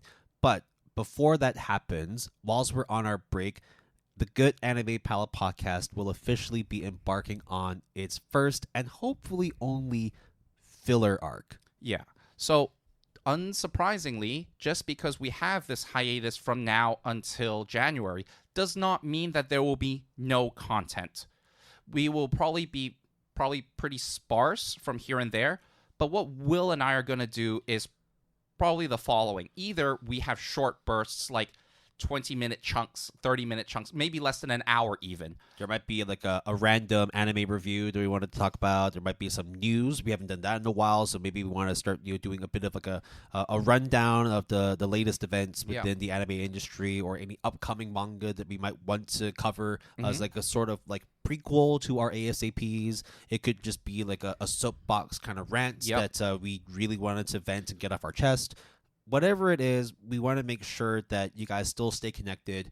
We know, of course, that the filler arc itself may not be for everyone, and we completely understand that. But at the same time, we also fully appreciate the level of support and the fact that you guys have been listening to us from day one till now. Like, we are so close to 100 episodes, and we're definitely not going to be stopping there. But we do need to put the brakes on things and recalibrate so we then continue to produce good content for everyone. And I think, ironically, we might produce, quote unquote, more episodes, in quotes, but maybe of lesser length.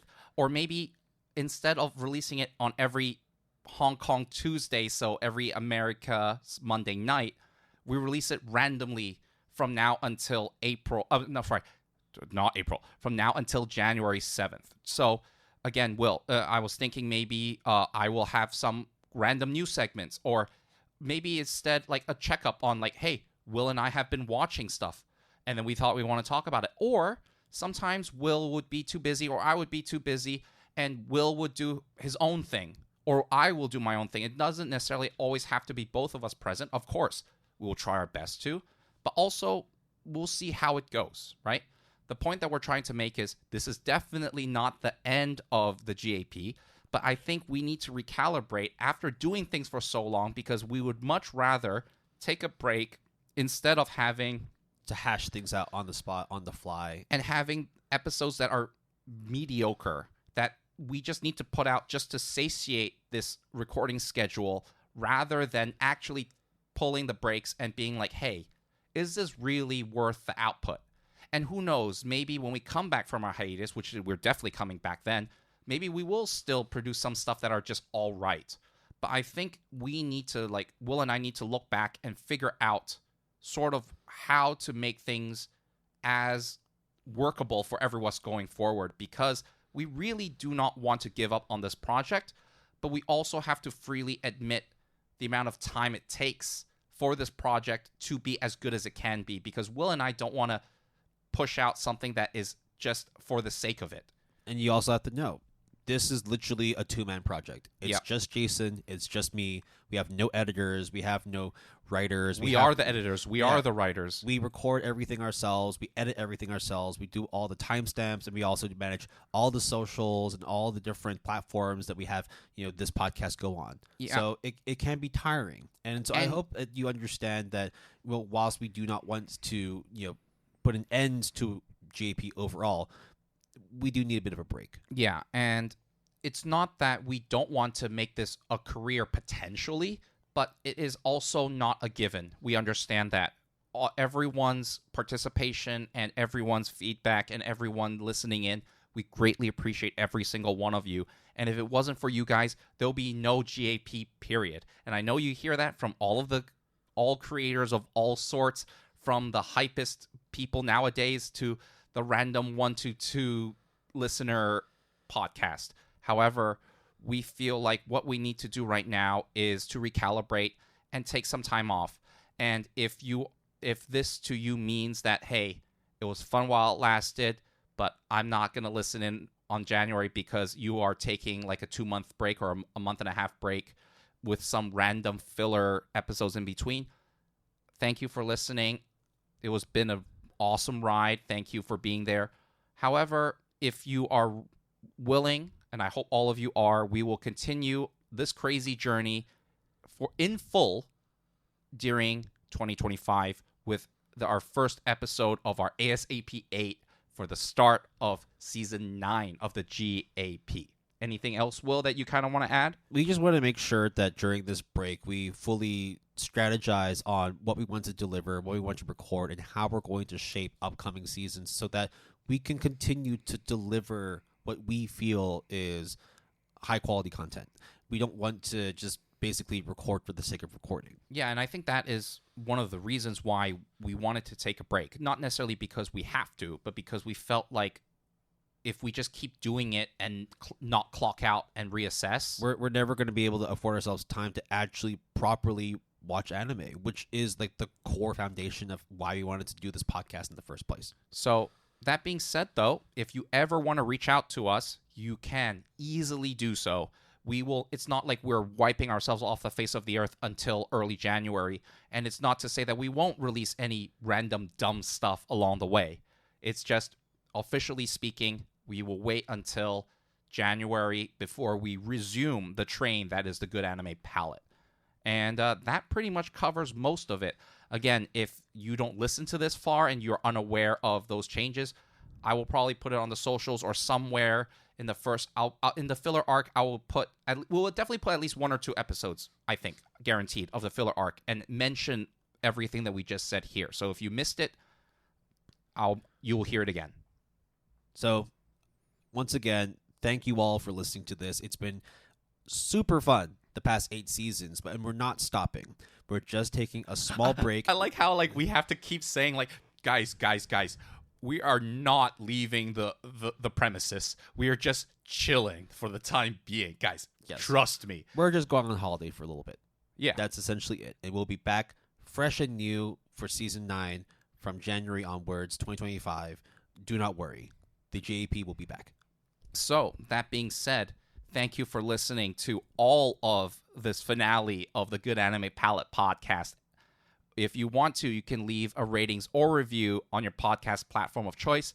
If not, that's all good. We appreciate you listening nonetheless. And if you want to contact us, which I recommend all of you do, because just because we are taking a break does not mean we are necessarily inactive. You can always reach out to us through our email, jpalette@gmail.com, JPALETTE, all lowercase, all one word, using the handle @PaletteGood. That's capital P and capital G, all one word. We are trying to go on other social media platforms as well, or our GAP Discord server. Invite link is in the show description. And to go off of that, I think one of the reasons why we felt so stretched out is, like, for example, our Discord server as of late hasn't been really active at all. And there's just so much to do that 2 people can't really do all of it. But nonetheless, we appreciate everything. Please continue listening, and we will provide some dumb content that you know and love from the both of us. We also have a website. We encourage you to check it out, which, by the way, I have to update and make it kind of look, like a 2.0, if you will.